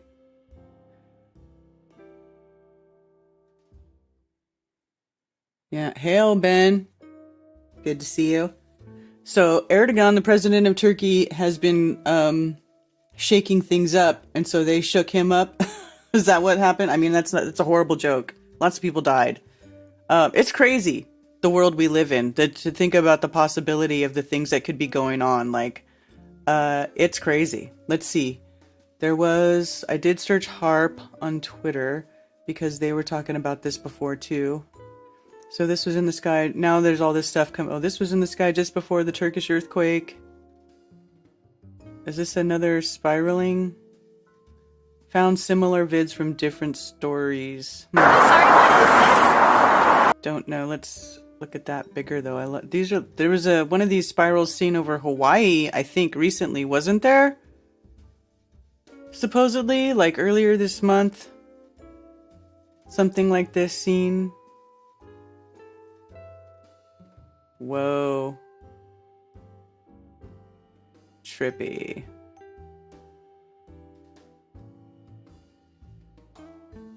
That could be a rocket.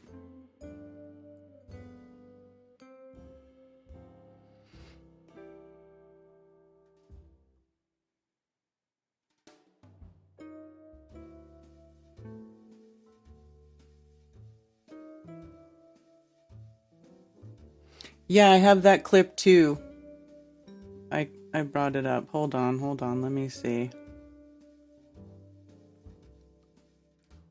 Continuing on earthquake. All right, let's see. What does Dutch Synth say?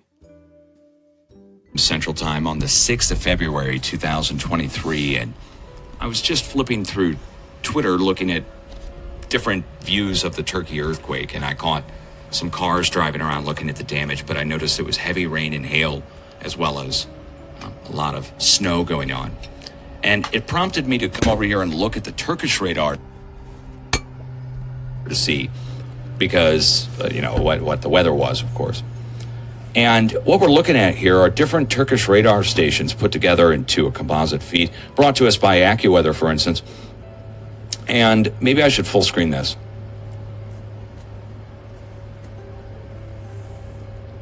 Now, I'm going to zoom in on this a little bit more on the center of this. This is where the radar station, one of the radar stations in Turkey is. It's picking up the snowstorm there. But what I want to draw your eye to is Am I going to get in trouble for playing this? I hope I don't get in trouble for playing this. If I get in trouble for playing the stuff I'm playing today, you can find this stream on Odyssey and Rockfin. Now, to me, and just Facebook and Twitch. If YouTube shuts me down for this, just saying. That we don't I was going to throw that out there on the radar. But what I want to also draw your eye to is that the counterclockwise rotating, you see how it's down there, you see what it's doing there. You see that, right? Now we got another station right at the eye of the storm. I'm going to zoom in on the eye of the storm and show you what's here. Do you see this town called Gaziantep? And up to the north, Elbistan?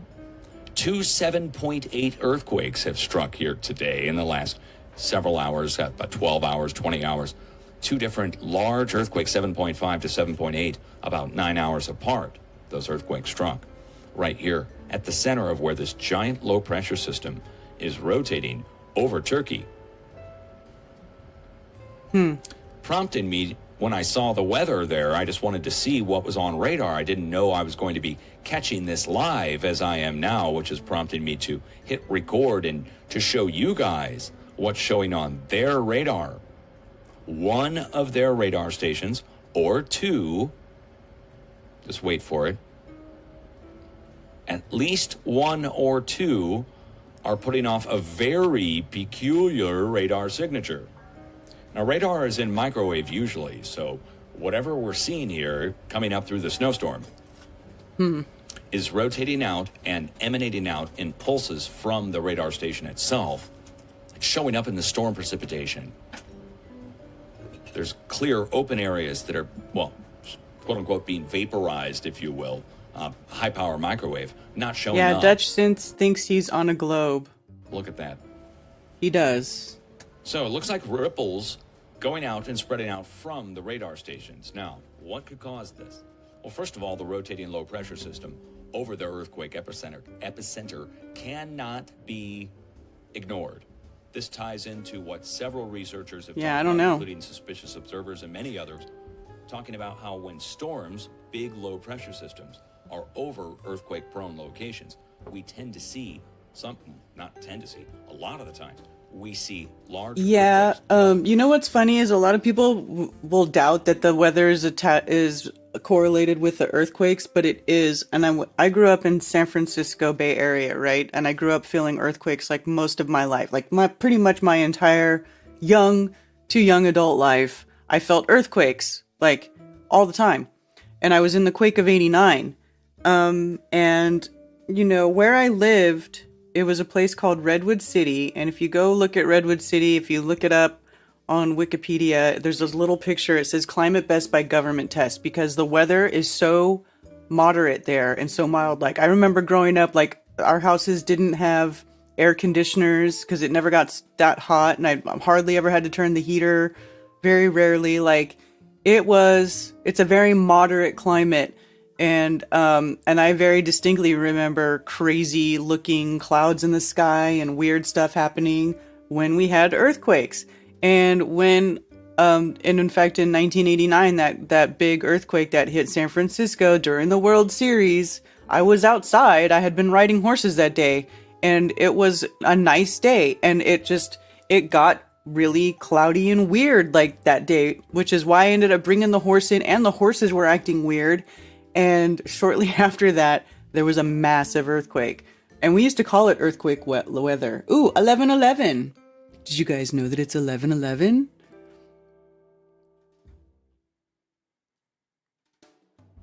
Ones I like are electrical. But yeah, but you know what though? That makes sense that the weather would be associated with the electrical with earthquakes, right? Because weather's electric, everything's electric, right?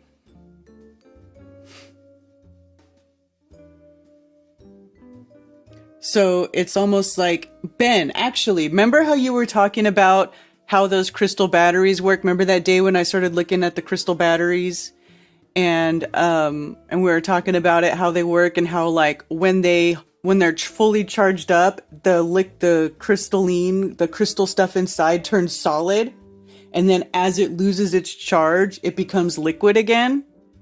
I was wondering, like, and you were talking about how like it attaches to the plate and da-da-da. The way you were explaining it, I was like, dude, what if that's part of how the Earth is powered, how the Earth system is powered, and that cycle of the hardening and the releasing of the crystalline under the Earth causes the earthquakes? Like, what if those areas, those lines are like where that process originates from?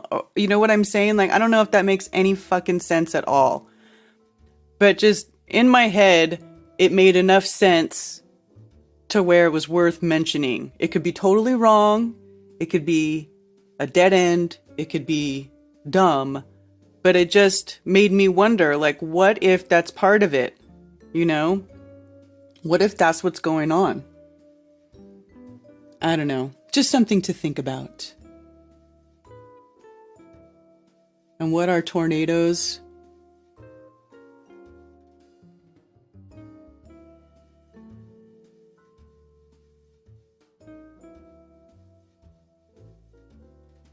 I'll send you an email about how to get to Dutch about FE. Okay. I mean, I know he doesn't like it, but whatever. Ley lines, I don't know about ley lines. I think ley lines are bunk, to be honest with you guys. I think ley lines are bunk. If you're talking about flux lines, like lines of flux that follow like the magnetic field of Earth, that makes sense to me.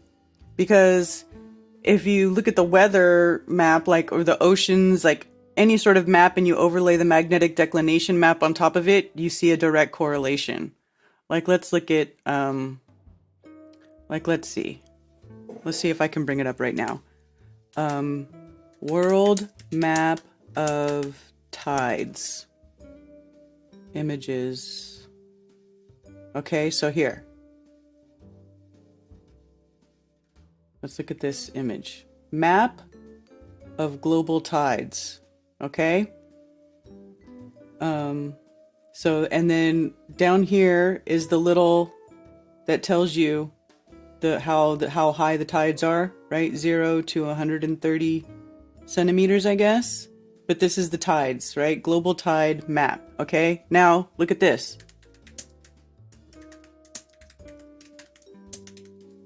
World magnetic declination map. Okay? Images.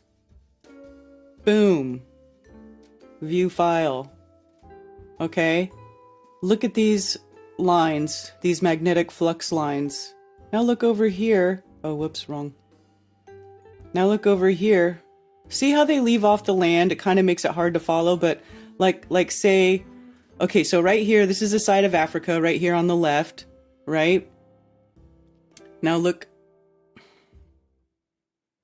This is not the map. This is not working out in my favor.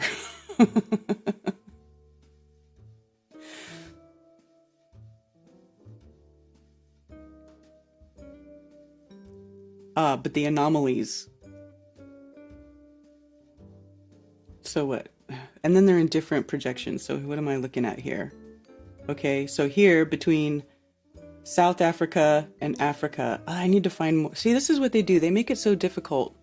Let me look at a different map projection. Map of tides. How about this one? Is this one better? No.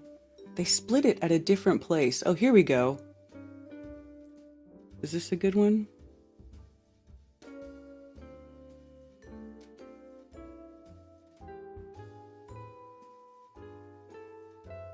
Well, it's hard to see, but like you can see this line right here going off by America. Here's a little change right here. Okay.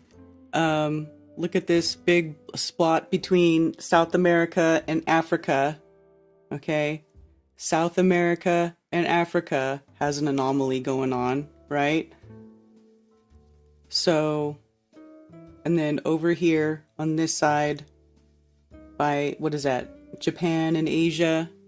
So then you look over here on this side right here by Japan and Asia, and you have a big color change there. Anyway, see how they put it in different projections though? Like it's hard as hell to overlay one on top of the other because they put them in just a little bit different so that your eye, you have a problem correlating one to the other. So, yeah. But check it out. You'll see that the magnetic declination map, which is like also showing like the lines of flux, right? That all these, some of this stuff will follow along with that. It all goes together. Like, let's see.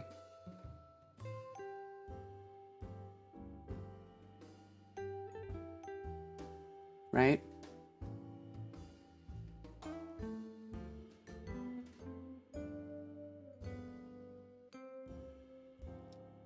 Tornadoes are just the fucking worst. That's what they are.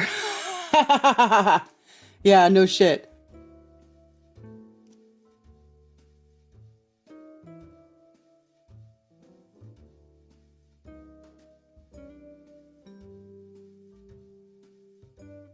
Ben, are spires on old buildings part of free energy? I think most of those are going to be decoration.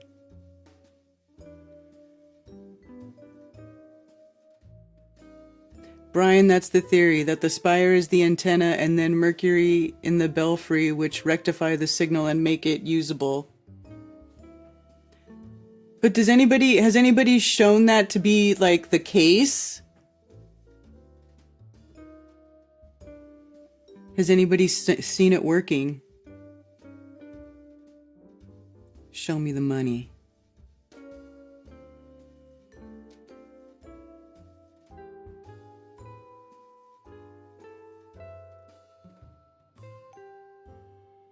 Big ones in Alaska. I don't know where, well, I only know how many heart places are there. I don't know. Let's see.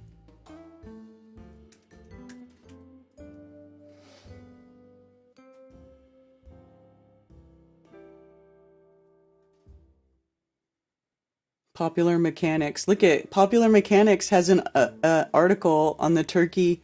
Conspiracy theorists believe a U.S. weather weapon caused the Turkey earthquakes. It didn't.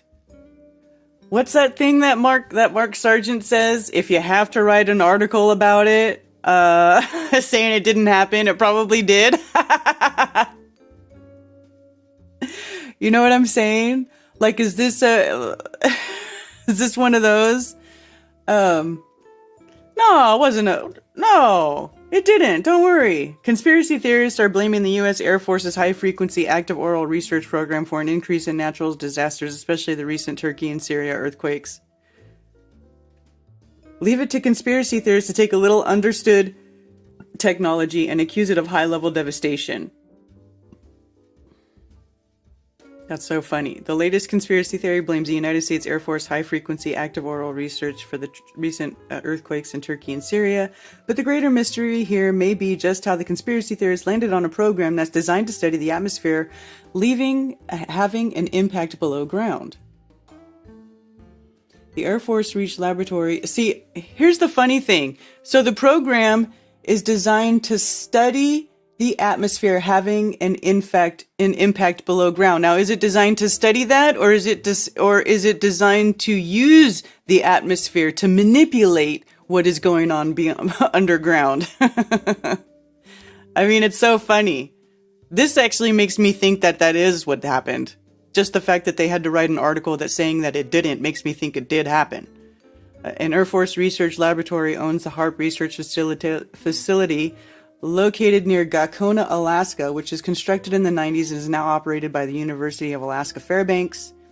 Researchers at HARP use a powerful high-frequency transmitter and an array of 180 high-frequency cross-dipole antennas to temporarily disrupt the ionosphere, the outermost layer of Earth's atmosphere, above the mesosphere, about 50 to 400 miles from Earth's surface, in hopes of yielding potential communications and surveillance benefits. The ionosphere features a high concentration of ions and free electrons that reflects radio waves. So how are they sending information to and from all of their little rovers that are on the planets that are outside of Earth's atmosphere? How does it work? It doesn't go both ways. Does it reflect the radio waves, or do the radio waves go through and show us high definition videos from the fucking surface of Mars? Because you can't do it both ways. This is the shit that gets me. Like, nobody's gonna ask, how many people do you think read this and then go, what do you mean? But the radio waves, when they want to get pictures of Mars, those radio waves go through just fine, right? But I don't get it.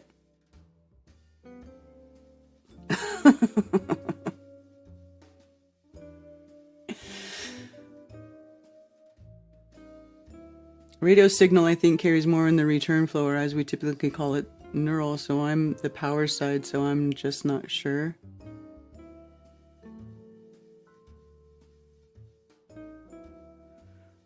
Fuck no, nobody has seen this work. See, exactly.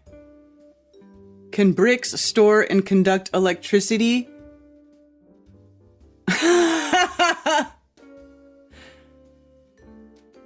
I mean, your basic antenna from back in the day used the same mechanics behind it, but they pulled radio signal, not free energy. It's like 60 underground cities found under Turkey, right? Yes, that is exactly where they found those massive... There's supposedly a massive underground city in Turkey that can house like millions of people. Although, let me just say it right now. I need to know more about that, because just on the surface of it, I kind of call BS on it. Because we're talking about 1 million people and livestock underground.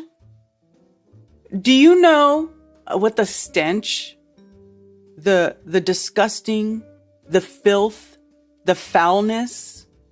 I mean, get me the fuck out of here just thinking about it. Are you kidding me?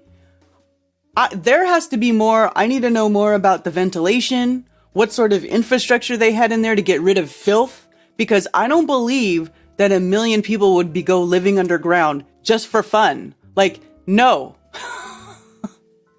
There's something going on there, and I don't think they would choose to do that. Why would you choose to live? I mean, I just don't get it. I kind of call BS on that. I need to know more.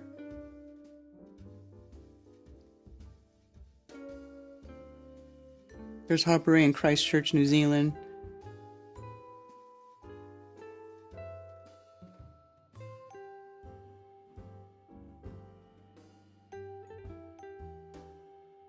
Yeah. Huge space to be hiding. I don't know. It's only supposed to be a few thousand, not millions. Well, I remember reading something that said it could house like 1 million people or some shit like that. And I was like, get out of here. But you know what? Even a few thousand people, even a few thousand sounds disgusting. Go Blecky Tepe. I don't think I spelled that right. Broken plumbing. You think the majestic waterfall near Mount Shasta is broken plumbing? See, there's something wrong with that. Plumbing, why would a waterfall be broken plumbing? Like, it just doesn't make sense. Where's the water coming from? What's the source? Where is it plumbed to and from? What do you mean broken plumbing? That's retarded. That's really retarded. I'm sorry, but it is. Oh, hey, Dr. Law. Thank you for calling, Dr. Law. You're on Coffee Talk. Hey, Queen Bee. How are you guys? Good. How are you? I'm doing good, I just wanted to call in and talk a little bit more about Peter Jarvio and what he's doing. Yeah. I read your comment earlier. Go ahead. Talk about it. All right. I just want to shout him out. He's going to be up in, let's see here, the University of Miami, Ohio. Okay. And that is in Oxford, Ohio. For those people who are nearby, he's going to be there Monday and Tuesday for sure. And if the weather gets better, he's going to go out to the University of Cincinnati. So, is that by where all that crap just went down? Probably. They're swimming in some smoke over there. Right? Like, if I was him, I don't know. If I would reconsider. Yeah. I think it's near, because he's in Kentucky, so it's kind of near his home. Okay. Well, maybe it's not right there. I don't know. Rob. I don't know the geography of it enough. Yeah, me either. But yeah, I'm going to try to get him down and come around this way sometime in the future, so I can do some flat smacking with him too. And I tell you, you guys, if you guys want to see some, real flat smacking, just go hang out for half a day with him, and he does a really good job. And I think we need more people like him. There's another guy too. He's out in California. He goes by William and Natalie. Is his channel name on YouTube. Mm-hmm. I tried to get him to come over here to Flattoberfest, but he called you out as a shield, Karen. Oh, shocking. Yeah, I know, right? So wait, who's this? Who called me a shill? Yeah. The guy's name is William. He is out in California. He goes to universities and he hangs out in front of local businesses. Oh, I don't know who it is. At the post office. Yeah, I don't know who that is. Yeah, but his YouTube name is William and Natalie. I'm just giving him a shout out. Just let him know that we're shills here. Promote him too. Yeah, thanks, William and Natalie, for going around and tell everybody I'm a shill. Tell them at Karen B on YouTube. They just said that there's a lot of shills and that you might be one of them. So, right. But anywho, yeah. But I am a shill. I'm a shill for the flat Earth. I am a shill for the flat Earth, 100%. I agree. I agree, and I'm one of the biggest shills too. Because I keep trying to get people together and to form a bigger community to let people know that it is flat and we are here and we're going to stay. I just wish that more people would try to make an effort. Just make an effort. I don't care what kind of excuses you have. We all have the same excuses. We all do. Don't. If you can't make it, don't ever. I don't like people who don't show up and then they say, "Oh, I'll make it next time," because this, that, and the other. Don't even say anything. But anyway, I'm going to be out there March 11th and 12th. I'm going to hang out with Sarah for her meetup. Will you be there, Queen Bee? Yeah, absolutely. Awesome. Yep, I'll be there. Let's see, and I think Nathan is having a meetup on the 22nd of April, I believe, down in Macon, Georgia. Yeah, he was saying that in the chat. 422 meetup in Georgia, but he's still waiting for confirmation. So, and I was telling everybody as soon as you guys let it. Sunday. Yeah, is it a Sunday? I think so because the 20th is a Friday. My son has a game that Friday. I thought it was going to be Saturday. I would scoot down and drop down to Atlanta area. But I mean, I can make it. It's just it's going to be a short little meetup for me. All right. Yeah, but other than that, also the week after Sarah's meetup, I'll be down in Florida, March 17th. Right. Isn't that for when William, Austin's getting married? Austin. Yes, he's getting married on Friday, March 17th. Cool. I'll be down there on the 16th. It's going to be a nice little get together, and we're going to, do, meet up at the Airbnb, just hang out with whoever wants to come by. But once we get everything, the address and everything down, we'll let everyone know, whoever wants to stop by. And maybe we try to get something going for, a big present for Austin and Kaylee.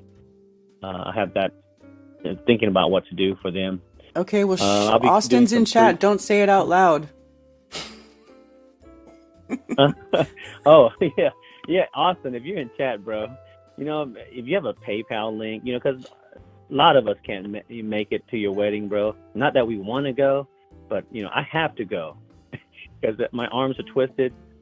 But, bro, if you got a PayPal or whatever link that people can send you a gift, you and Kaylee, for your wedding, put it out in chats, please.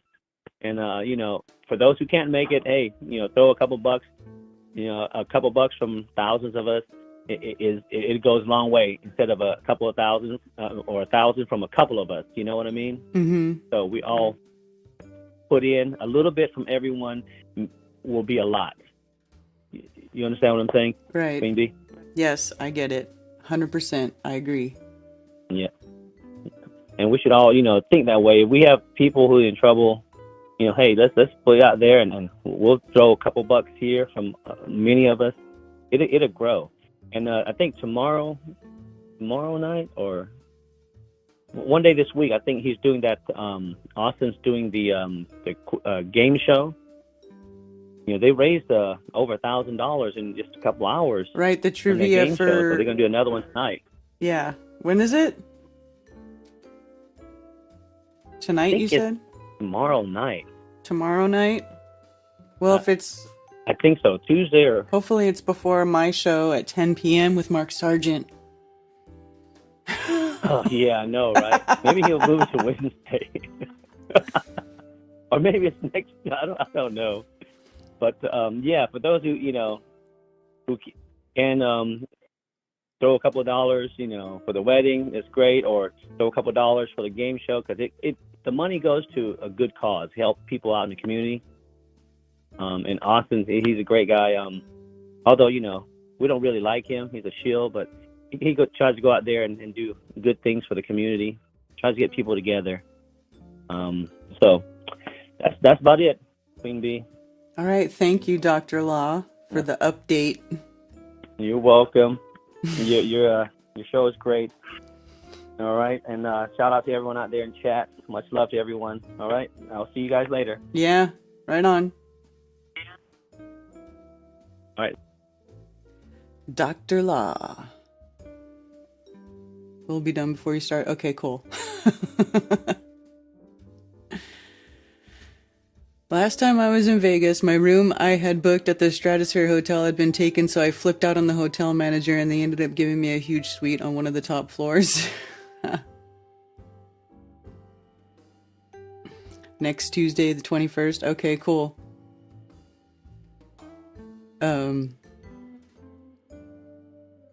Yeah, shills are us. That's right. I shill for Flat Earth, and I don't really care who knows it. Feels so good to get that off my chest. I'm a Flat Earth shill. All right, so talked about that. Harp. Meetups. I gotta update my webpage because it was not working there for a minute, but it is working now. Karen B, we all know you are a flat earth witch and Mark is secretly making millions off it to buy up all of the pinball machines to fill his evil palace. Yeah. And then my voice is gonna be on all the pinball machines.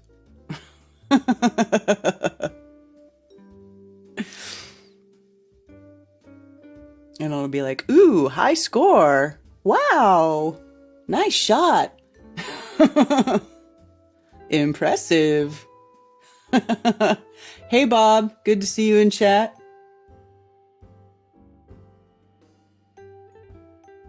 Getting Tommy an escort in Vegas? Oh my god. I don't want to know.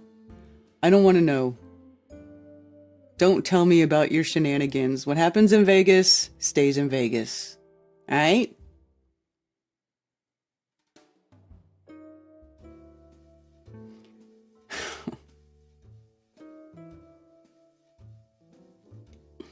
That's right, y'all.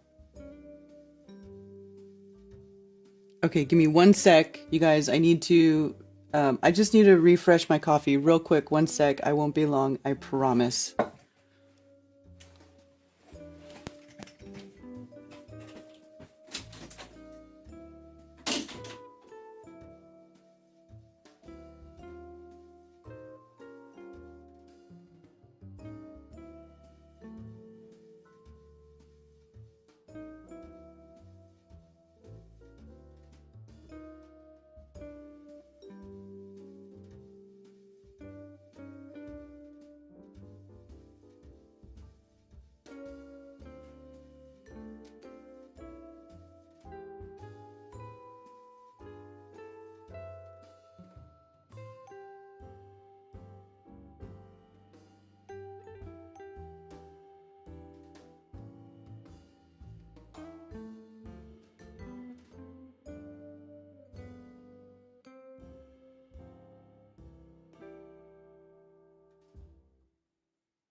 And I'm back.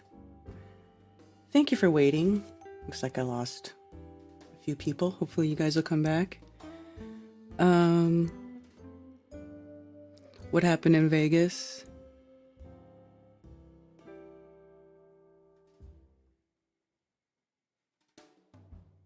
I'm late. How dare you, David? David, it's probably because you're on Mexico time. Are you just now waking up? What's it like in Mexico? Karen, the City Hall building in San Fran is incredibly majestic and it makes no sense in the official narrative. I know I've been there. I've seen San Francisco City Hall. It's got the gold dome, but what about it? Or you're online.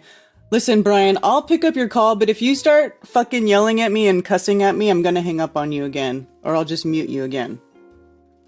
Deal? Can you talk to me without yelling? Can you talk to me without yelling? Yeah, I can do that. Okay. But that building, so what are your thoughts on that building in San Fran?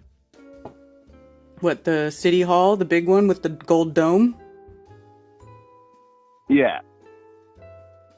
I don't know. I mean, I honestly didn't really think about it very much because it was there the whole time I'd been there. I just thought it was just another big fancy building in the big city. I know. We all grew up like that. And the funny thing is, whether you're in a big city or small town, these types of buildings are all over the place. And they just make no sense. Well, why? What do you mean by types of buildings? Do you mean like that style? Yeah, it's like these domes. Like basically every city has their Capitol building is going to be some sort of majestic dome thing. Kind of like what Ben was saying with the spires. Well, I don't think he mentioned the dome, but these spires. And I speculate that has something to do with free energy. And he was bringing up the antenna, so I don't know where he stands on it, but I think there's something going on. Well, he understands the theory, but that's when I asked, I said, has anybody seen it work? He said, no, nobody's ever seen it work. It's never been put into practice. So it's all just a theory. I mean, it's interesting. I can't say it has never happened. I'm just saying, I just am skeptical about a lot of this stuff because people talk about it, but they act like it's so accessible and it's right here in our faces, but then nobody actually turns it back on. Right. And what I don't understand is like, okay, we got a bunch of flat earthers here who don't agree with mainstream narratives. But then when it comes to buildings and free energy and volcanoes and earthquakes, it's like all of a sudden everyone wants to go back to mainstream narratives. Like the flat earth doesn't work with volcanoes and earthquakes and tectonic plate shifts. Well, I mean, I don't buy the tectonic plate thing. I mean... Okay, how does a volcano work if there's no molten core in a round ball earth? Well, even mainstream doesn't say that volcanoes come from the molten core. They don't say that. Nobody says anything comes from the molten core. I thought it was like a lava in the core of the earth and it somehow seeps through that and slowly gets to the surface and comes out through a volcano. Am I mistaken there? Yeah, they don't say that. What do they? I don't know. Let's see. Where does lava come from? Is that what we're wondering? Where does lava come from? You know, in Austin down there with your little chirping chatting dude, like, why don't you come up here and talk about it? Or why don't we get a panel going? Like, got all these little chirper chatters.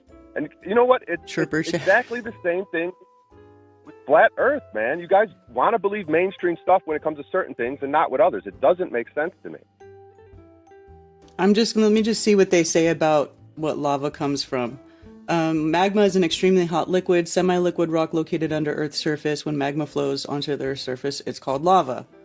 Does it say where it's coming from? That consists of... Okay. Earth has a layered structure that consists of the inner core, outer core, mantle, and crust. Much of the planet's mantle consists of magma. This magma can push through holes or cracks in the crust, causing a volcanic eruption. Thanks for your time, Austin. I don't know. You want to be... Okay. Go ahead. I'm just trying to see what mainstream says, because I'm not sure, but I'm pretty sure that they don't say that it comes from the core. Because if it was coming from the core, then it would be iron, because they try to tell you that the core is molten iron, right? But it's not iron that's coming out. What comes out is whenever it dries, it turns into basalt and different types of rock. So it's not iron, or it'll have iron in it. Okay, so you agree that volcanoes are what they tell us, but you don't know what they're telling us, and you don't think it comes from the core. So where does it come from? You don't dispute that there's something going on with volcanoes, and you don't even know where the lava comes from. So how do you? I don't know where the lava comes How do from. you- I don't think they know where the lava comes from either. They just say it's in the Earth's crust and that sometimes it comes out. I couldn't presume to know where it comes from. I don't go down there. Right. But you could make statements that it's completely insane that a volcano could have been a building before. Why would a volcano be a building?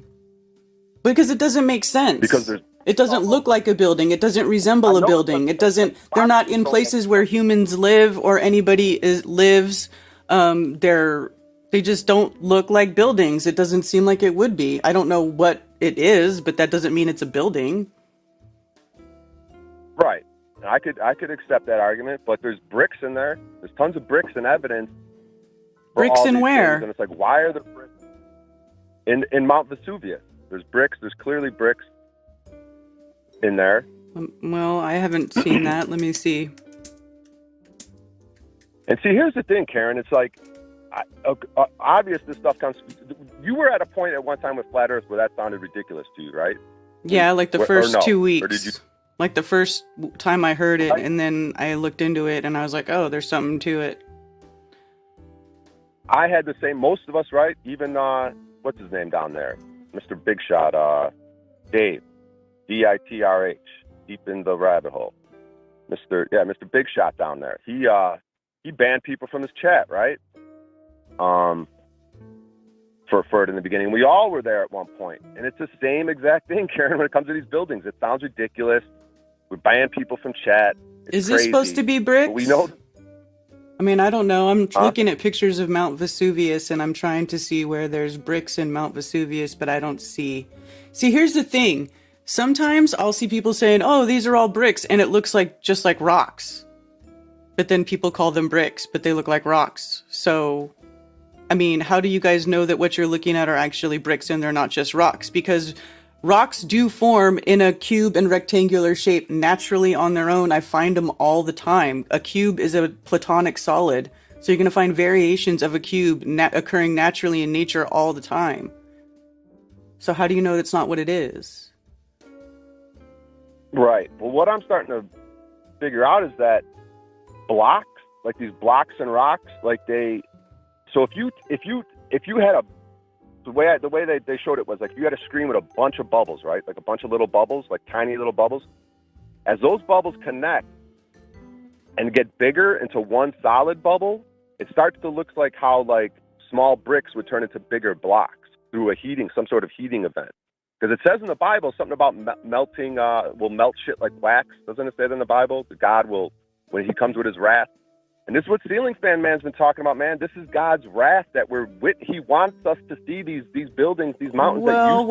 You guys are starting to extrapolate though from that at a certain point. Because I've gone and I've looked at some of these scriptures, and I think some of it is reaching. That's just my opinion. Do you remember the scripture or the one that you're talking about? Well, actually, let me see if I could just look it up. Hold on, let me just search.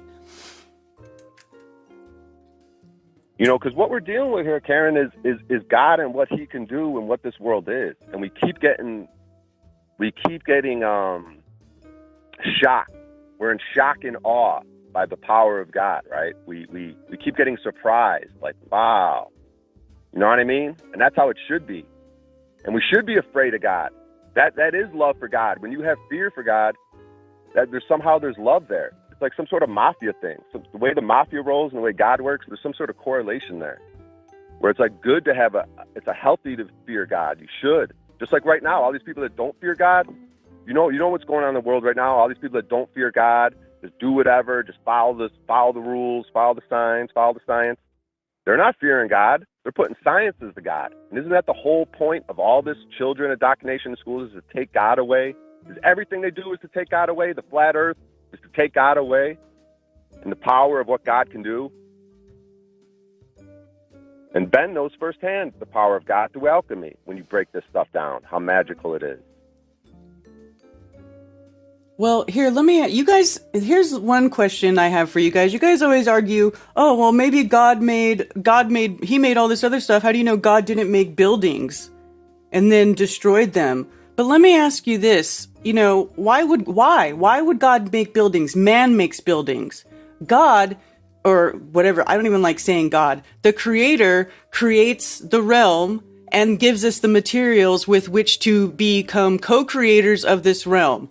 So the creator doesn't need to make buildings because the creator makes the fucking trees that we make the buildings. You know what? Man can't make a tree. We can grow trees, we can propagate trees, but can you whip a tree up out of thin air? Did you invent trees? Did you invent, all of the other minerals that we then crush down and mix together and make different types of concrete with and use to create and construct these bricks and these buildings with? The creator doesn't need to do that. The creator made the all-encompassing realm within which we all live, and then we as co-creators then use the materials to create our version, our part of this world.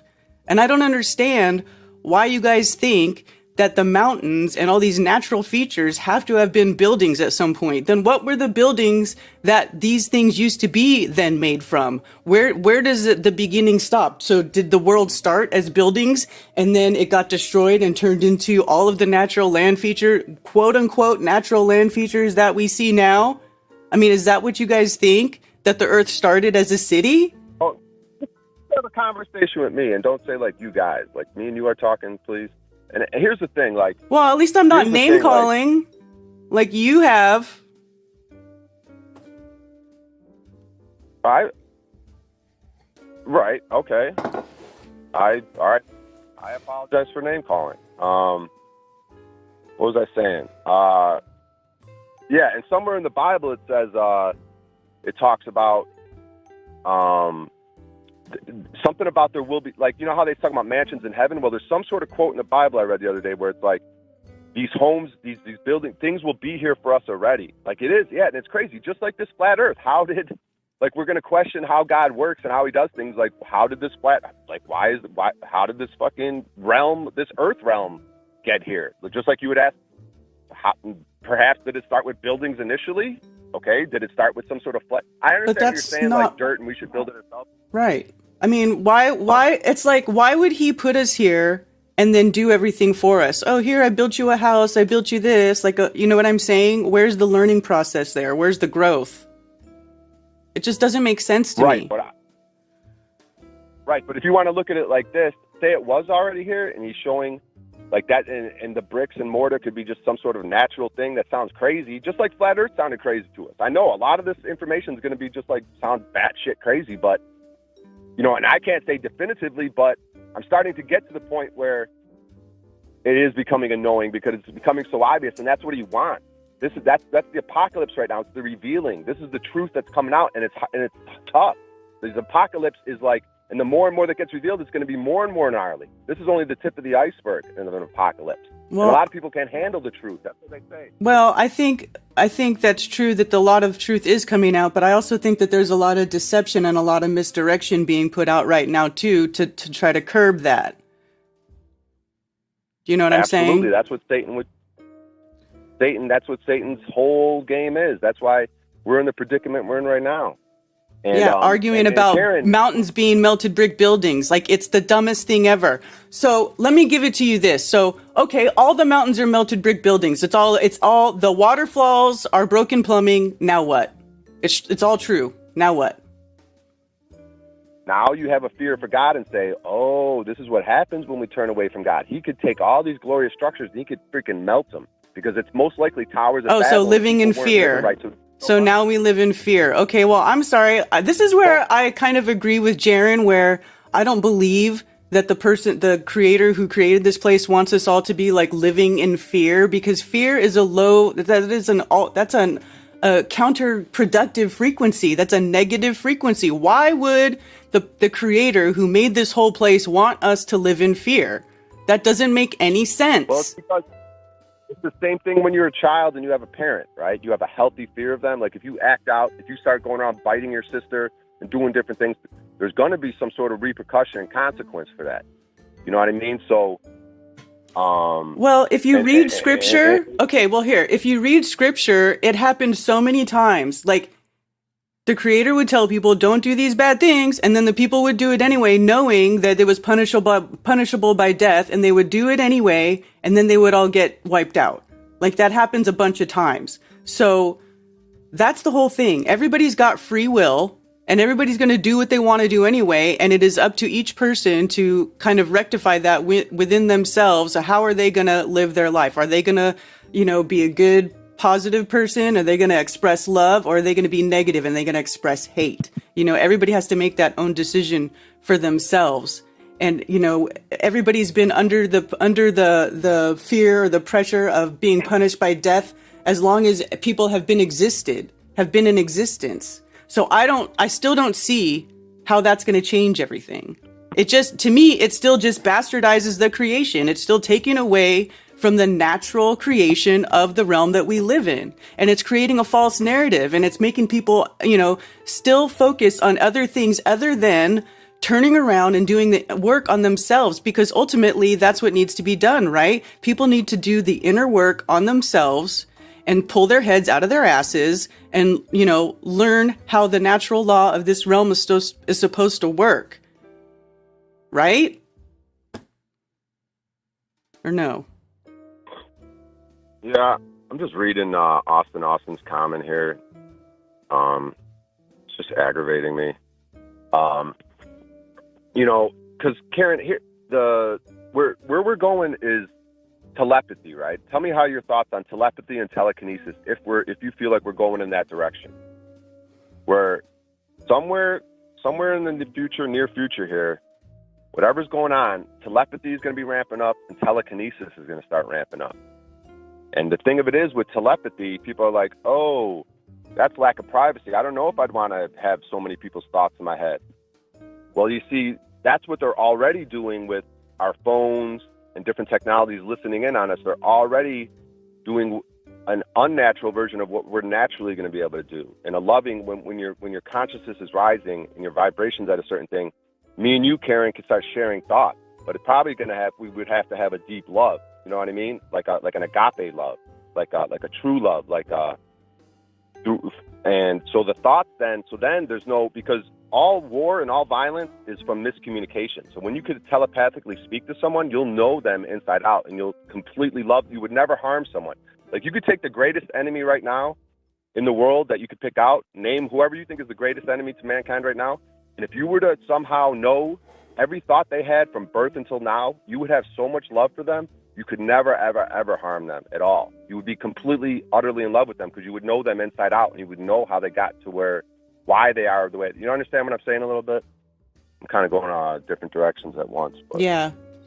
I think the point of all that goes to telekinesis then. Once you go from telepathy to telekinesis, now you could move things with your mind. And now it makes more sense that you could build glorious, large structures as a group, collective with your mind. Which goes back to how we talk about, we create reality as a group consciousness, right? With our mind. Isn't that kind of how we talk about? Yeah. A little bit. Mm-hmm. So think about it. If you had so many people that were telepathic, they started off telepathically communicating.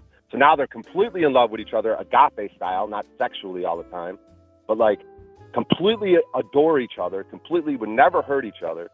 And that's the stages we go through. We go through stages where there is no war and stuff like that because we're all communicating telepathically and there's so much love that it's just like the season. We're in the season of Satan right now, and we're moving toward a different season. We're clearly at an age change right now, and we're seeing the results of the time of Satan. We're seeing the destruction. We're seeing the chaos. We're seeing the lies that we're slowly being through this apocalypse, which we're being awakened to. And it's scary, Karen. The apocalypse is scary, and it's fucking weird. It's just like flat Earth. This is going to keep happening. We're going to keep having these moments where it's like, that's fucking crazy. No fucking way. Just like flat Earth, I'm going to be like, oh shit, there's something to flat Earth. Oh shit, there's something to these old buildings. Oh shit, there's something to free energy. Oh shit, there's something to volcanoes. You understand what I'm saying? Yeah, but I also think some things just are what they are. Like mountains are just mountains. Volcanoes are just part of the natural pressurization of the ecosystem of the realm we live in. I mean, that's how the weather changes. It's pressure changes, pressure mediation, hot, cold, the cycle of the sun and the moon. I think it's just all part of how this realm works. I don't think Isn't it's lava- like the leftover mystery civilization. Huh? Isn't lava that would be under us part of a globe model? Why would there be lava under a flat Earth? What does that even mean? What are we talking about? I don't know. Why would lava? I didn't make this place. See, that's what I'm saying. I didn't make this place. This is what makes it, but this is what I like about flat Earth is that everything is more interesting now. Now it's like, oh, it's not, there's no molten core. Like, we don't even know what's down there. Like, who knows? Right? So it makes it more interesting, but I don't think it, I just don't, I don't know. I'm just not into meltology.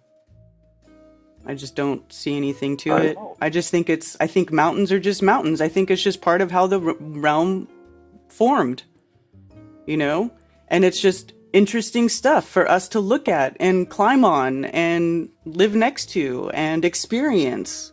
It's part of the natural entropy of this place that we live in. It's not boring, that's for sure.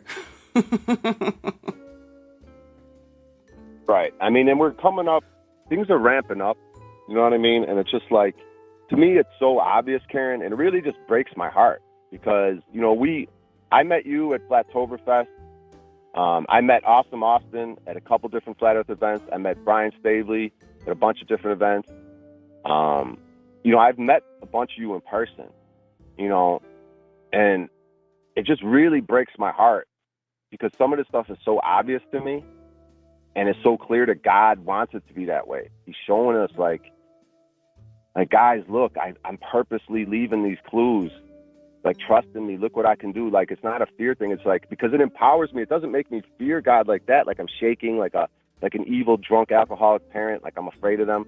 No, it empowers me. Like, look, if I go towards God, like he's going to do, like all these people that believe in science, that want people to wear masks, that want people to get different injections, he's going to handle them. He, like, give place to wrath unto God. What is that, Romans 12:19? Give place unto wrath. Vengeance is mine, he says. So, okay, to have fear for them. Like, that's why it empowers me. Okay, I want to go towards you, God, in love, agape love, because I see what will happen to these people. What's going to happen to these people? Because they're doing it to us and our children. And they should get punished. Look what they're doing to the children in these indoctrination camps, schools, injecting children, trying to get children to question their genders and chopping little boys' penises off and all this crazy nonsense, the state and the time of state. And we should be pissed off. We should fear God, and they should fear God. Well, I think God is the Babylonian deity of prosperity, and I don't follow God anymore. I just say creator. I don't like using the name God.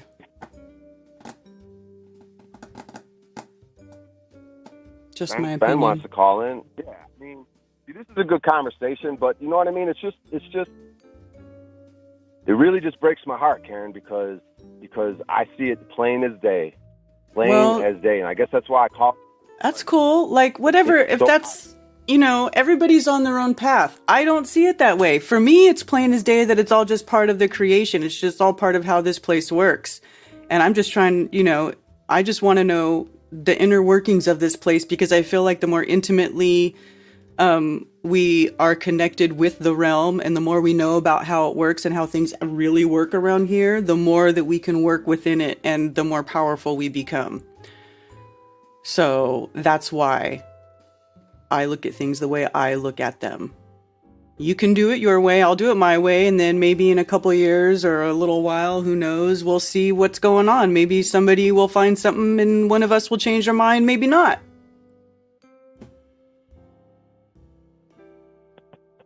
Yeah. Well, I have a feeling that this telepathy and telekinesis thing is coming, and if we're not right in our mind, we're going to get exposed, and we're going to lose our mind. And I'm not saying I'm there, but I think it's coming around the corner. Well, and I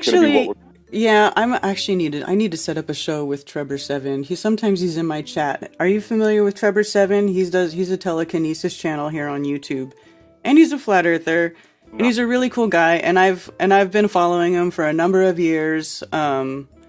And he's probably a good person for you to look at his stuff and listen to some. He's a really cool dude.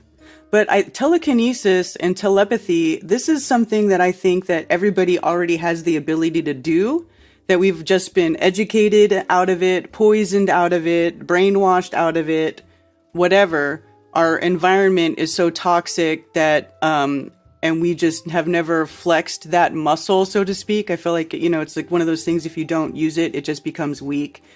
And so what he does is over the years, he's done different things to try to increase his telekinetic abilities. He changed his diet. He takes supplements. He makes his own ormus.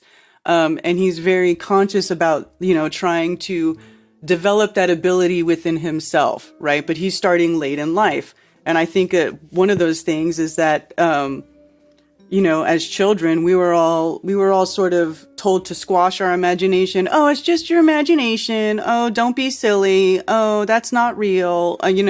Like they spend our whole, young life being told that all of that cool, mystical, like mysterious, all those things of wonderment, that it's all bullshit. It's all make believe. None of it's real. None of it has any place in reality. So they totally just shit all over your that part of your brain, that creative part, that intuitive part, that telekinetic ability part, right? And then they give you water with fluoride and they crystallize your pineal gland, so it's like, it's really, and I'm coming across people like Trevor, and then this other woman named Anna Breitenbach, who does animal communication, where she does telepathic interspecies communication, which is trippy. And she, these people, they'll tell you, like, there's nothing about them physically that's any different from anybody else, right? We're all born with the same basic working parts. It's just that we aren't told how to use them. We aren't told how to take care of them. We aren't told how to keep them clean. We aren't told how to develop it, right? We're completely raised as something else that we're not. Do you know what I'm saying? Does that make sense? Yeah, absolutely. So that's what, to me, this is all about. Rediscovering all that stuff.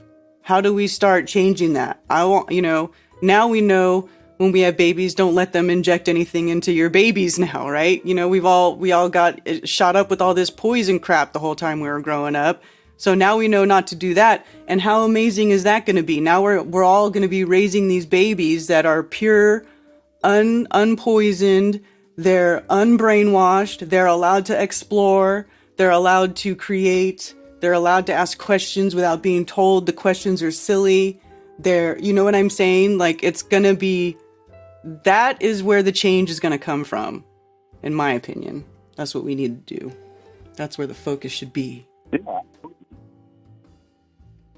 The way I look at it is like God combating this, right? And he's sending souls into this world that are basically like Messiah levels. And like you were saying, yeah, like maybe if certain of us were raised a certain way, we could have certain abilities right now. Like you said, everything's being stifled. Exactly, like our pineal glands, like it's all a war against us being as the best we can be. Like, first of all, they don't give us any truth, right? They lie to us about everything.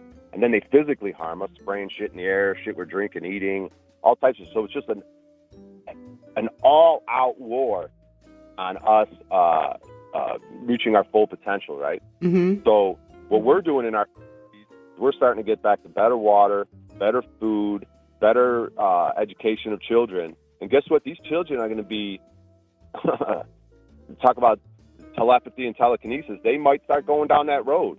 And you piss one of these kids off who's got telekinetic abilities. Isn't that what that show Stranger Things was about? You piss one of these kids off, and he might go into a rage thing as a child, not even knowing his telekinetic powers, and burn you up or blow you up or throw you across the room, and then scare himself and be like, what the fuck did I just do? You know what I mean? Some of us, that might have happened to some of us. They might have found us. They might have took us into a room as a kid and traumatized us, and we blew them all away, and they couldn't kill us. They were like, well, fuck it. We just got to hide it from them. You got to make them think they're not powerful. You know? And that's what they say. If these phones never came around and these computers, these are just stifling tools that we'd already be telepathically communicating. These phones and these different things, we'd already be doing it if we didn't believe that we needed phones and, you know, even the old phones and the wires. all those wires, they're just cords. What do they call them? Extension cords? These telephone pole wires, these electrical wires. It's all so stupid. This world doesn't need extension cords going across the whole world. There's freaking free there's Wi-Fi energy and there's free type Tesla energy. And Tesla wasn't a person. It was just common knowledge, that type of energy. That's why the buildings are so common. Those spire buildings, all these buildings with these spires and that could get free energy. It was all common, everyday thing. They're going to put it on one person, one genius, Tesla. No, it was common sense.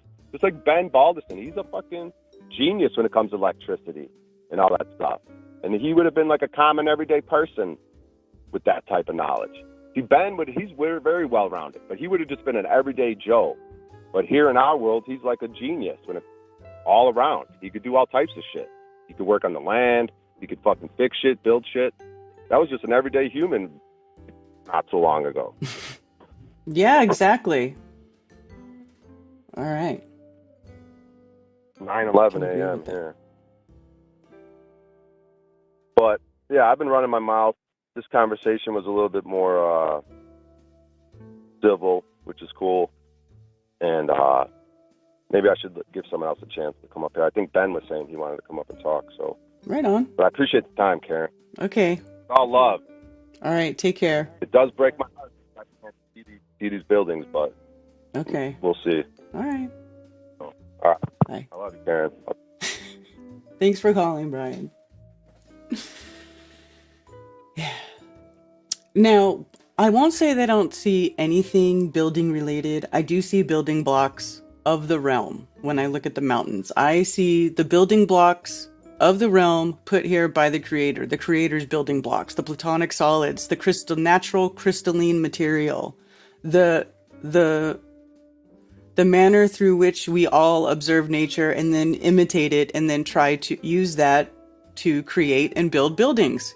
All we're doing is imitating nature. So I do see, in that regard, I will say I do see the building blocks of nature in the mountains, but not buildings like literal buildings. It just doesn't, I don't see it for a multitude of reasons, but appreciate the call. Oh, okay. There's 2 Ben Baldersons. How'd that happen? Thank you for calling Coffee Talk. You're on with Karen B.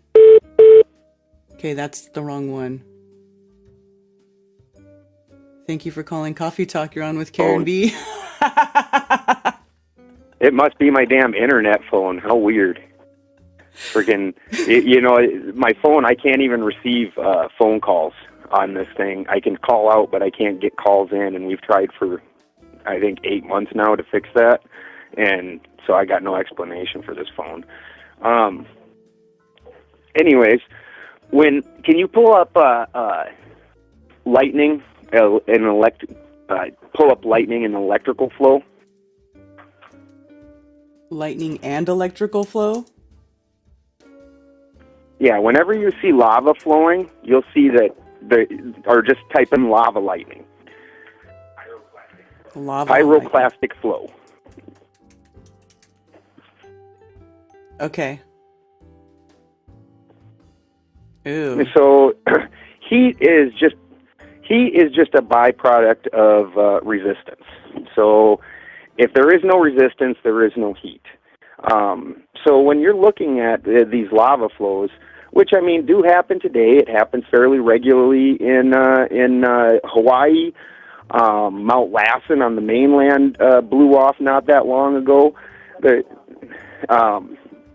And that threw all kinds of rock. There was no bricks. I lived in Whitmore, where supposedly all the rocks in our fields were all chucked from Mount Lassen. But today, in Hawaii, you can find 100 videos of even people taking their dabber and putting it next to the lava to heat the dabber from the lava, and then taking a dab with it, which is pretty funny. But yeah, right. That is funny. Got some lava here, might as well. But when you look at any lava, there's lightning zipping all through that lightning all the time. So all we're seeing then is electrical resistance is what's causing the lava. And we're seeing that discharge all over the place in the lava in and of itself. which doesn't require this molten core, doesn't require any of that. Hello, And then everyone. This is there's a your. lot of people out there think. Sorry, go ahead. What's that? Go ahead. My bad. And then, oh no, you're right. And then the same applies when you look at like Eric Dollard and people like that when they're talking about earthquakes. Well, you look at like the Tesla bell, the death bell. What that was doing was it's hitting just wrong. So it's no different than three-phase electricity. The only reason three-phase electricity works is because you basically have one punch at 90 degrees, one punch at 180 degrees, one punch at 270, and then when you get back up to 360, it's back to the original punch. If you try and put four of them in there and it squares, then what happens is you end up getting backfeed onto it, and they end up smashing into each other. And that's what we're talking about with an earthquake, where it's just slightly off. You know, we saw this with the Tesla death bell, where the sound as it hits just wrong continues to build on itself. That vibration just continues to build and build, and it just gets worse and worse. And it's again just a resistance release. Like, all these things have very electrical explanations, and that can be proven scientifically even. Right. I agree. So there. Yeah, which isn't to say that we know 100%. I mean, it's weird, but there's so many different explanations, and those ones are very simple. And even if you're talking about ley lines or magnetic field lines underneath the earth or whatever, this kind of thing is definitely going to happen. And you look at electrical resistance, it'll melt literally anything. You chuck enough power through anything. I'm an electrician. Some of the things I've seen power do when it goes wrong, so bad. One time I saw a guy in a backhoe hit a power line, and for I'm going to say 100 feet, everything was scorched and melted, including that dude. Oh my God. That's crazy. Yeah, it sounded like a bomb going off from 2 blocks away. Right. I've seen those like lightning hit those big boxes at the top of the poles. I don't know what those are, if those are called transformers or whatever, but I've seen that happen, and the thing Transformers. goes, and it goes pow.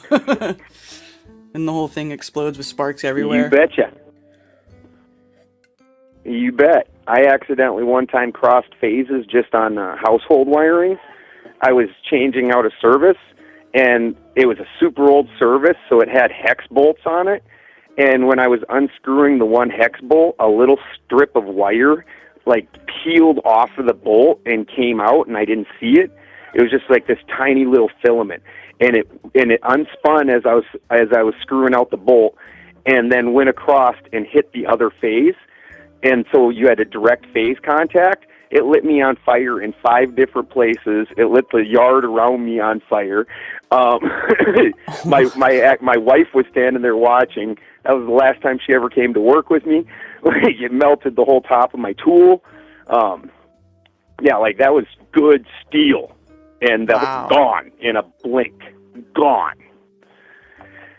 So, yeah, any electrical resistance like that, melting rock, super easy. And then you look at the lightning going all through all the lava. You're like, wow, well, there's a little bit of electricity going on here, right? Yeah, that totally makes sense. So if you can melt rock super easy with electricity, that's got to be what's going on under the ground then, because everything's electric. So somehow, I don't know, whatever. Did you hear me ask the question about the crystal battery, and if that could be like a similar process to be what's been going on in this realm, like how this place stays in operation? Ben? Aw. Ben?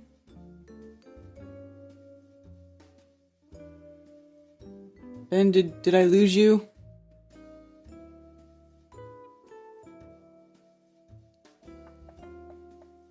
I know hear Ben anymore.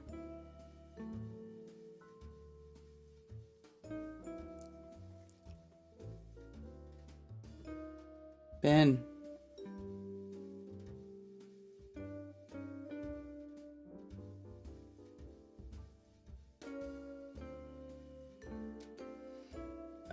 Mirabella, I see you on Twitch.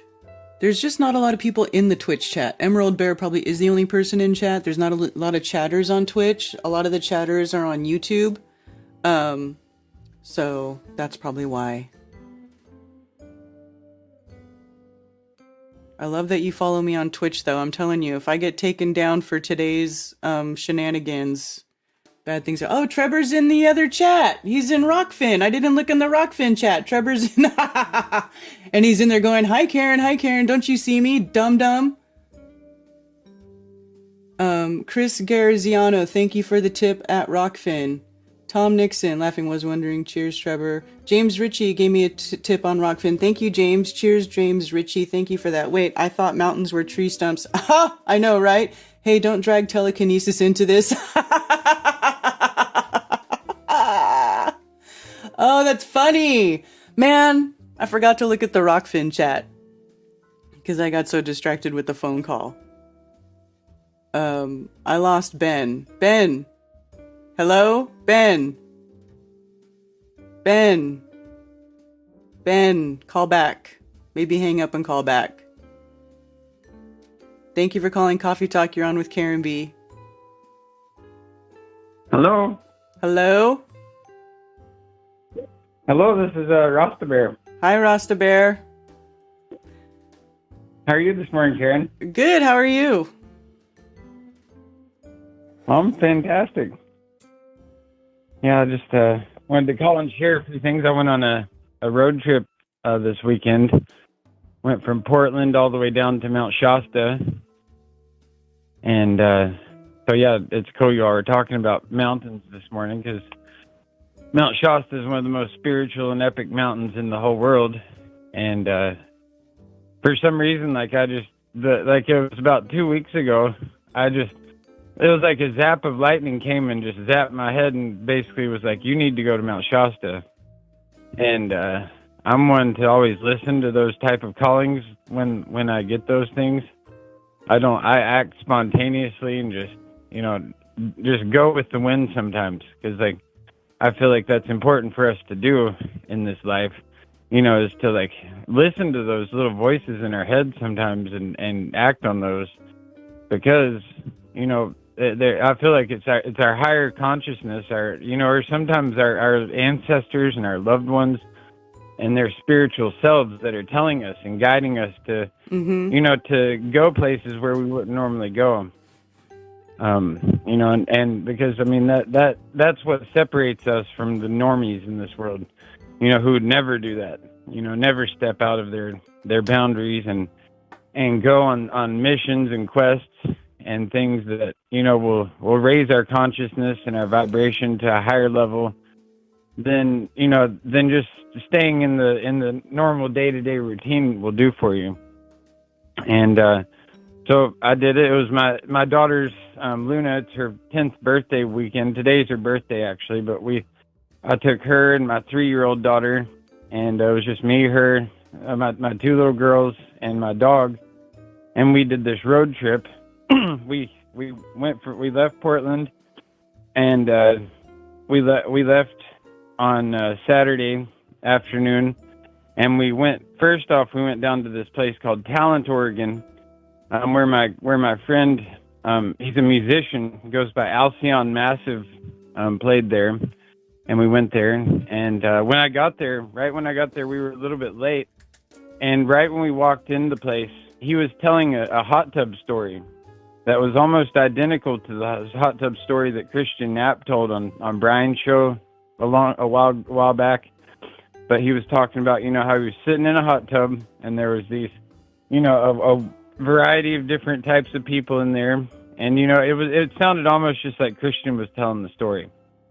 And so like the synchronicity of me walking in right when he was telling the story, and I filmed it, I posted some of it on my YouTube channel. Anybody who's not subscribed to Rasta Bear on YouTube, check me out. But the thing with Alcyon, he's one of my favorite artists of all time. but he is a Pleiadian.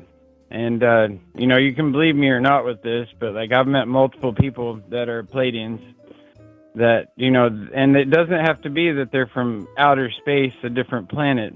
They're from a different dimension of concept of reality, where, like, they came here, you know, through, like, they're called, like, star children, you know, or the indigos or whatever, and they choose.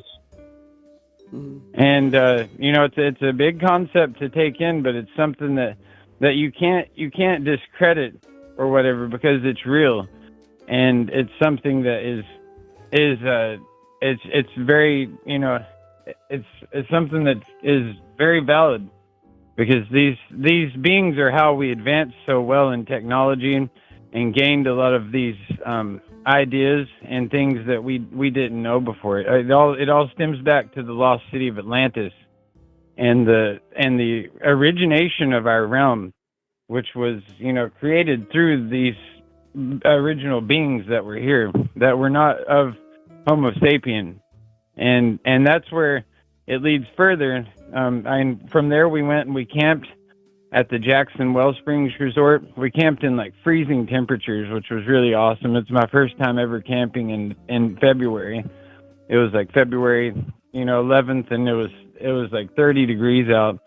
And we set up a tent and we braved the elements, me and my two little girls, and we survived through the night. It was such a, you know, a humbling experience, because, like, you really have to work through the night to stay warm, because, like, it's cold.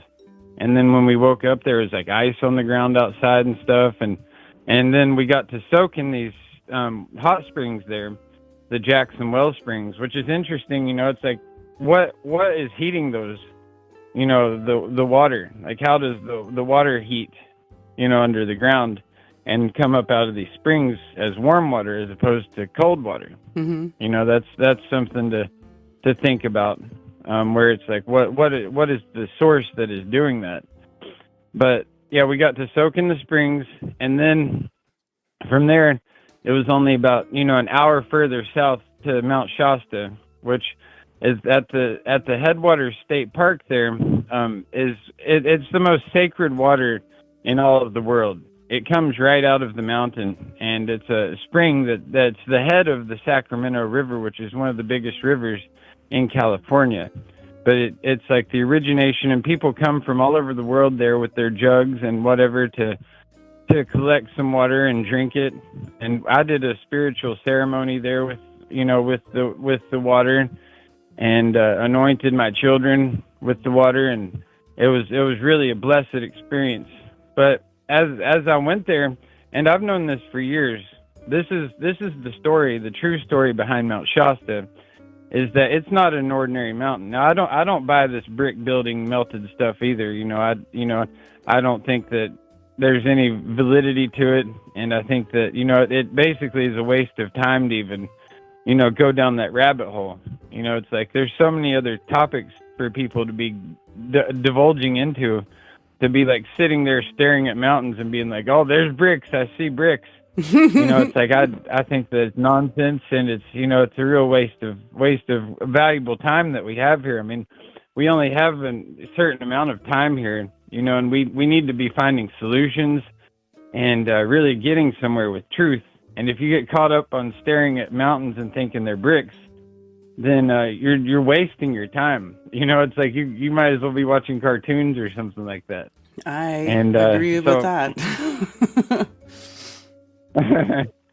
And the thing with Mount Shasta, though, that is unique is that it's the home of the Lemurians, which are they're like the Pleiadians, or, you know, like even the Martians. You know, like, we know Mars is not what they tell us, but Mars is a real place. It's not like something that's in outer space, but it is a home to a settlement called the Martians, and they were all part of the lost city of Atlantis. And when Atlantis fell, these groups, they split up. They weren't destroyed, but they split up and they settled in different parts of our world. And what happened? Well, wait a minute. Pause.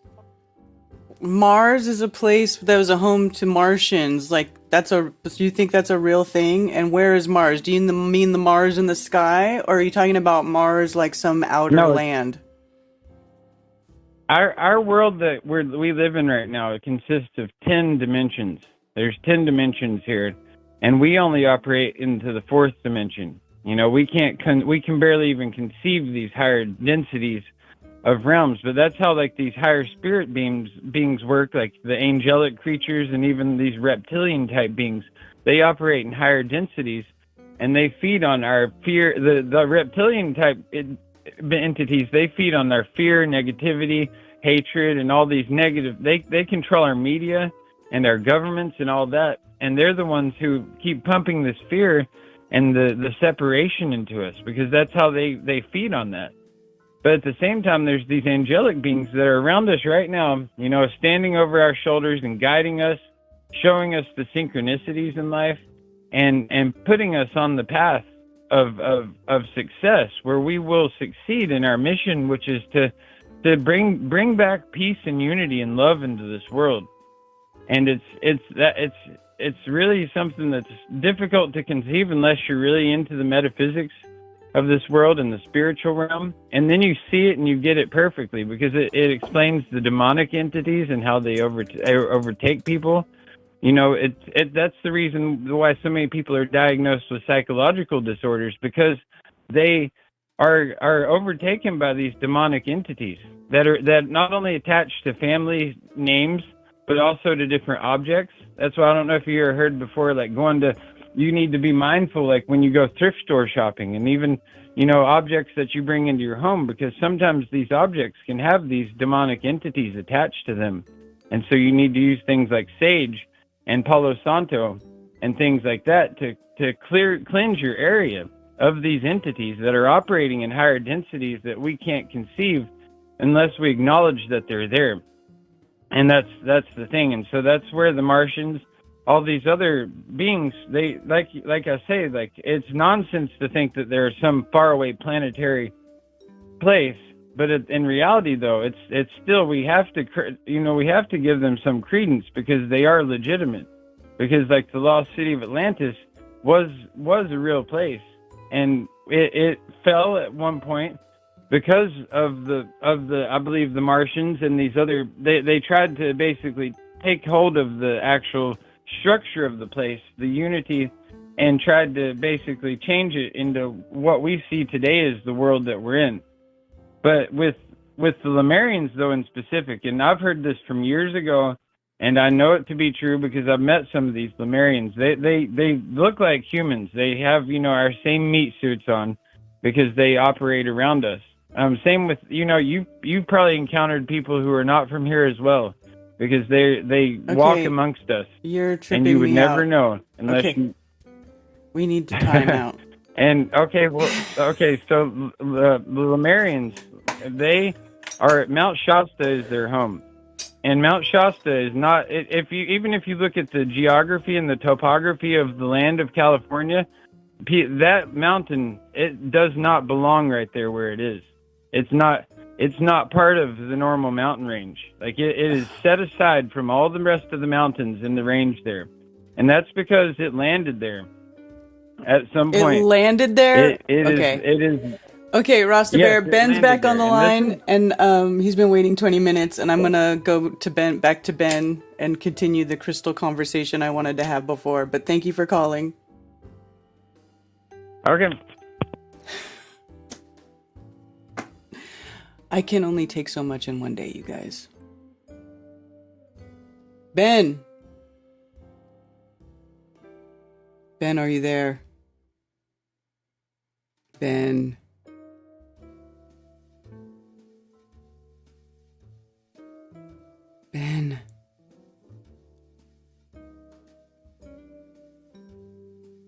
Darn it. Ben, can you hear me? And I was talking about the moon building voltage when I realized my phone was dead. Oh, here. Ben? Oh, how frustrating. I'm like, we're having an excellent talk, and all of a sudden I'm like by myself. And Brian's like, yeah, the internet just ate shit. I'm like, what? Yeah.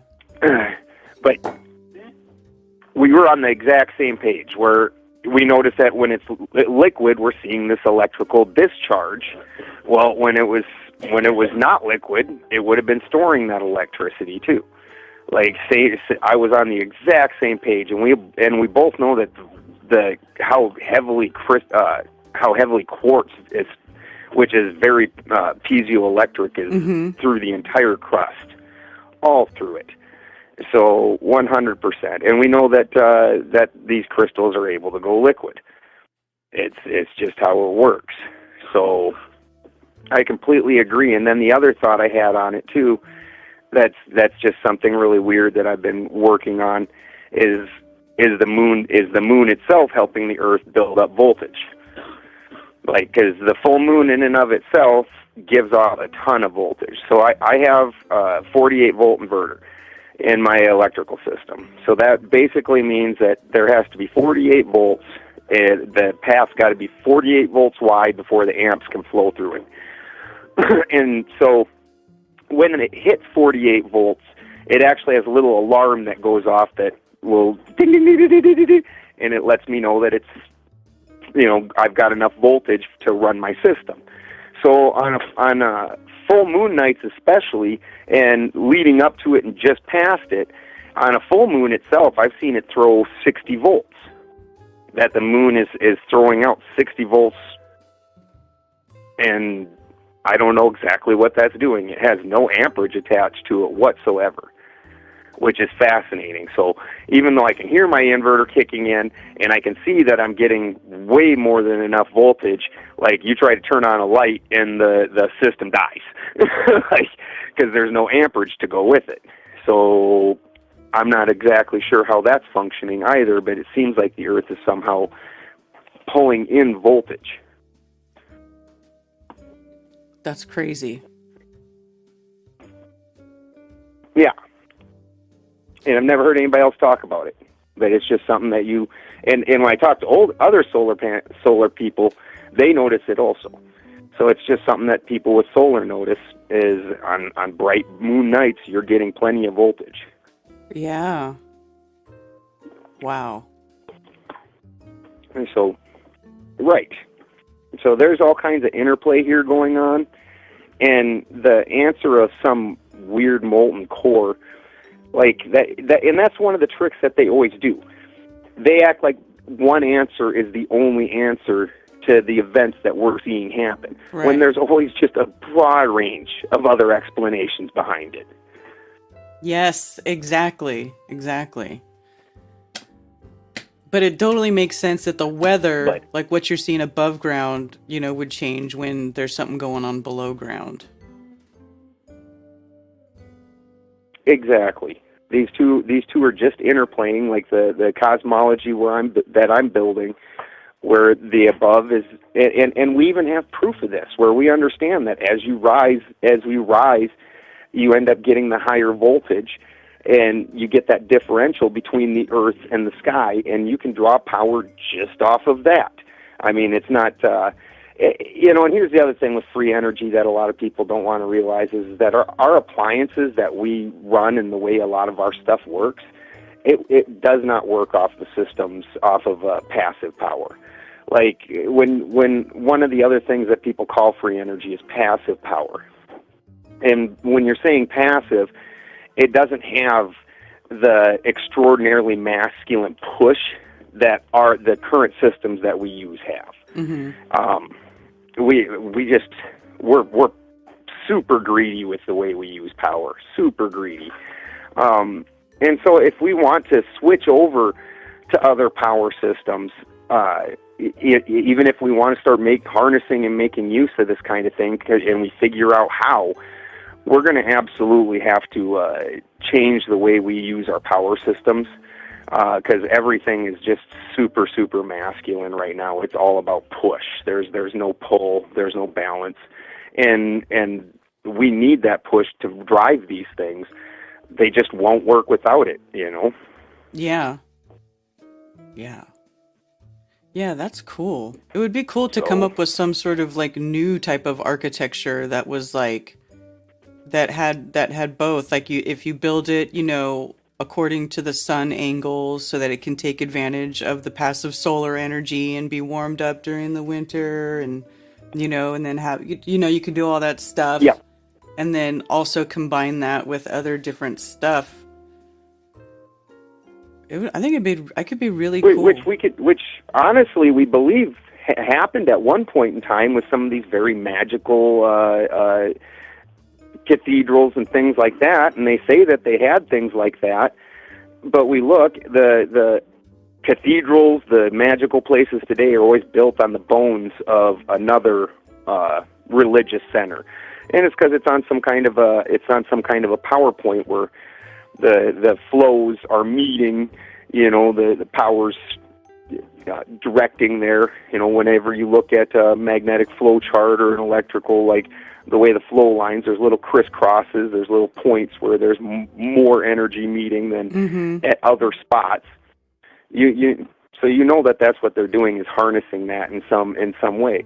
And I don't disagree with the whole spire thing and the Mercury, but on the same token, as far as I can tell, the only thing that we've ever successfully pulled out of that is the ion side of the energy, the radioactive radio signal, the ion side. We've not pulled the electrical side out of that, as far as I can tell.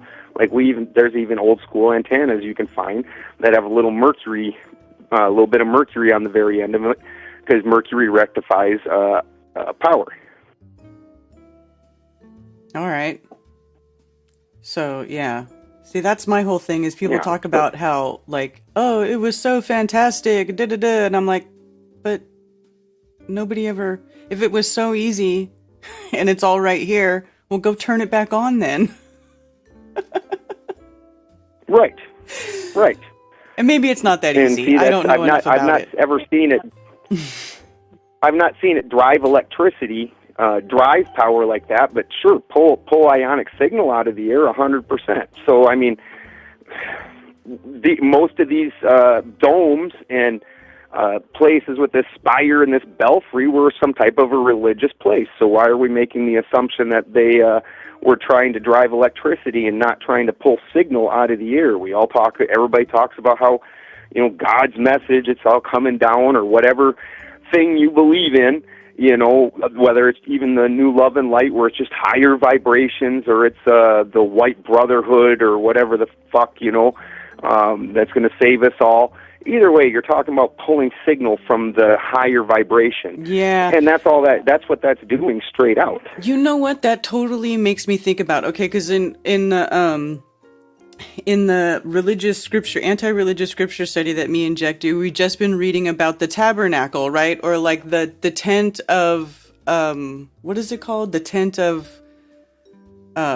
meeting or whatever, but it's the tabernacle that they build, and it has very specific instructions and how on places to and where to build it and what materials to use and and it's all meant to be like a meeting place between them and the creator, right?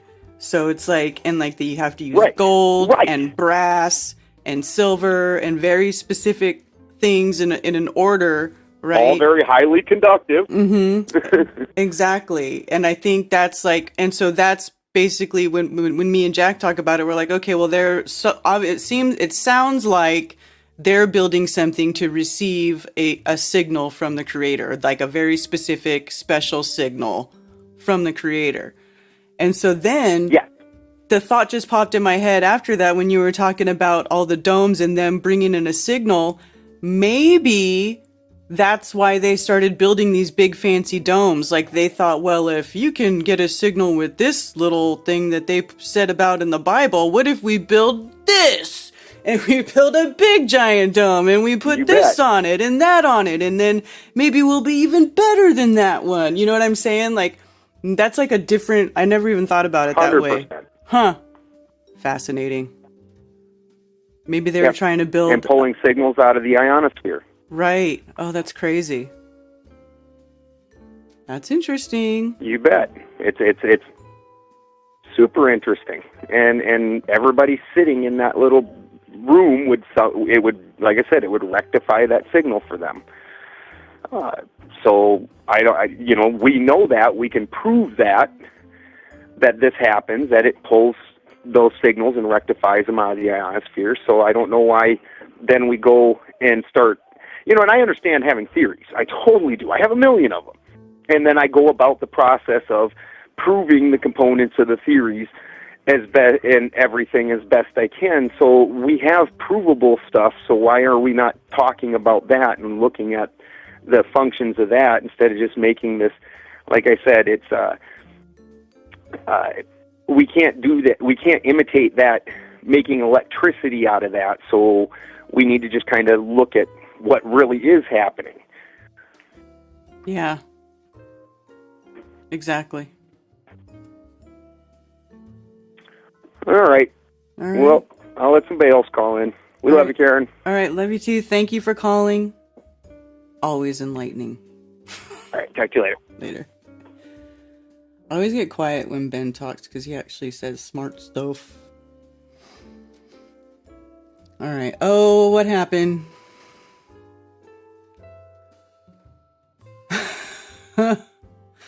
You guys. Oh boy.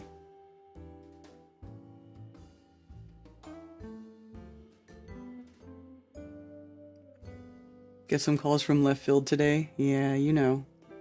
I always get the most interesting calls. Best callers.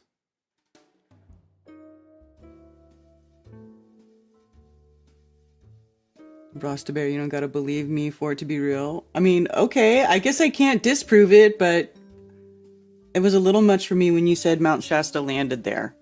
That was a little much for me, I'm not gonna lie. That was unexpected.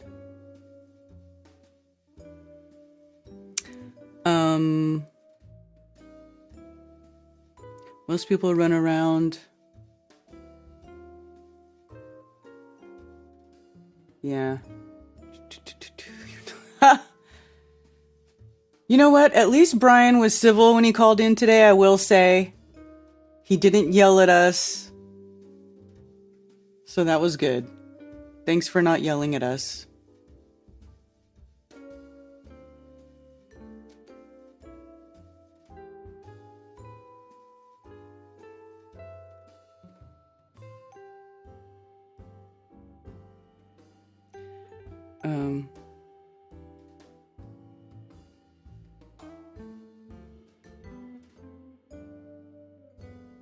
Anthropological work on Atlantis. Robert Sepper and his anthropological work on Atlantis. Do you think that maybe this whole place could be Atlantis, and Atlantis, and them sinking Atlantis was them turning Earth into a globe and trying to flush away the geocentric realm forever as fantasy into the consciousness of minds everywhere? Do you think it could be that way? I mean, I don't know. Just throwing it out there. Sorry, Karen, I had a...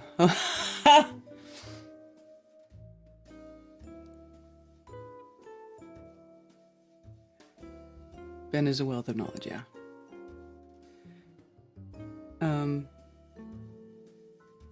He wasn't being civil in chat. Well, you know.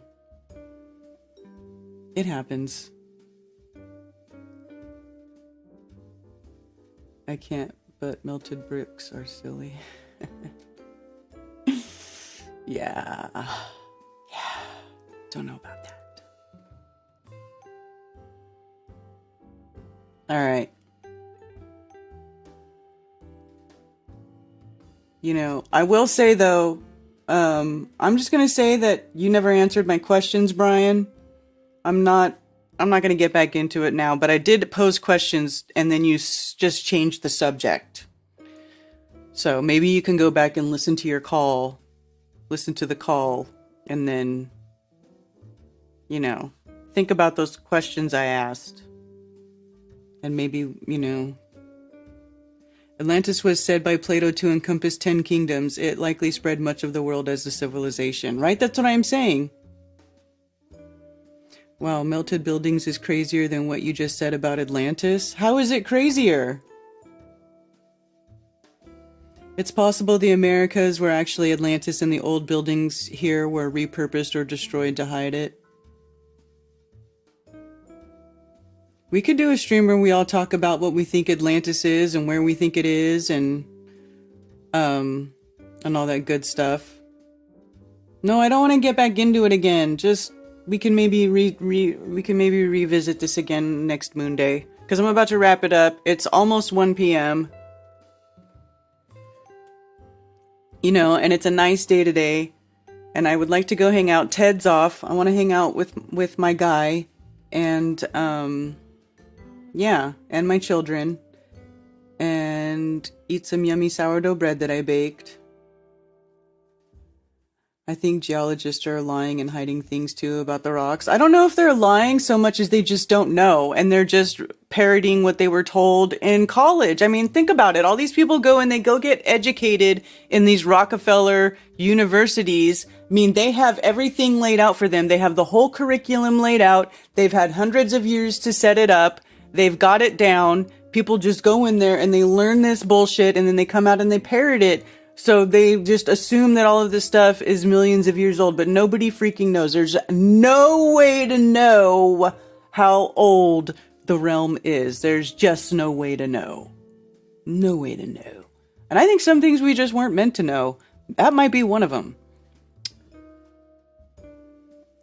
But anyway, I want to thank all of you for joining me today for Coffee Talk with Karen B. Thank you everybody for calling. I do appreciate it. Even when the calls are weird, you know, it keeps things interesting. You know, it makes it fun. It could be worse. Oh gosh. And maybe we can revisit this subject again on Monday there, Brian. Just go back and re-listen to it. Anyway, yeah, so keep an eye out at, flatearthfestivals.com because there's a bunch of stuff going on, a bunch of meetups that are going to be coming up because the weather's starting to get nice. Springtime is coming, and I know that there's going to be more meetups happening. We're going to start planning more meetups here in the Carolinas, and I know other people will be too. So just remember to email me at karenbfe@protonmail.com and give me all the details of your meetup, and I will list it on the website for free so that you can, build bonds and make friendships with local flatties in your area. It's super easy to do it. Just pick a place and a time and announce it, and people will show up. That's just how easy it is. And so I encourage you all to do that. And then hopefully I will have some information for you guys on the 2023 event that I am still trying to nail things down on. Please just send me that good energy. I'm working on it. Vegas, baby. Vegas. All right, you guys. Thanks for being here. I'll see you all tomorrow.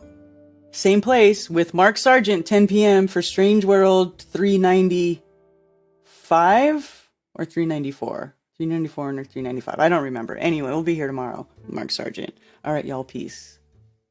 And for those who wish to send me stuff through snail mail, you can send it to P.O. Box 10, Earl, North Carolina, 28038.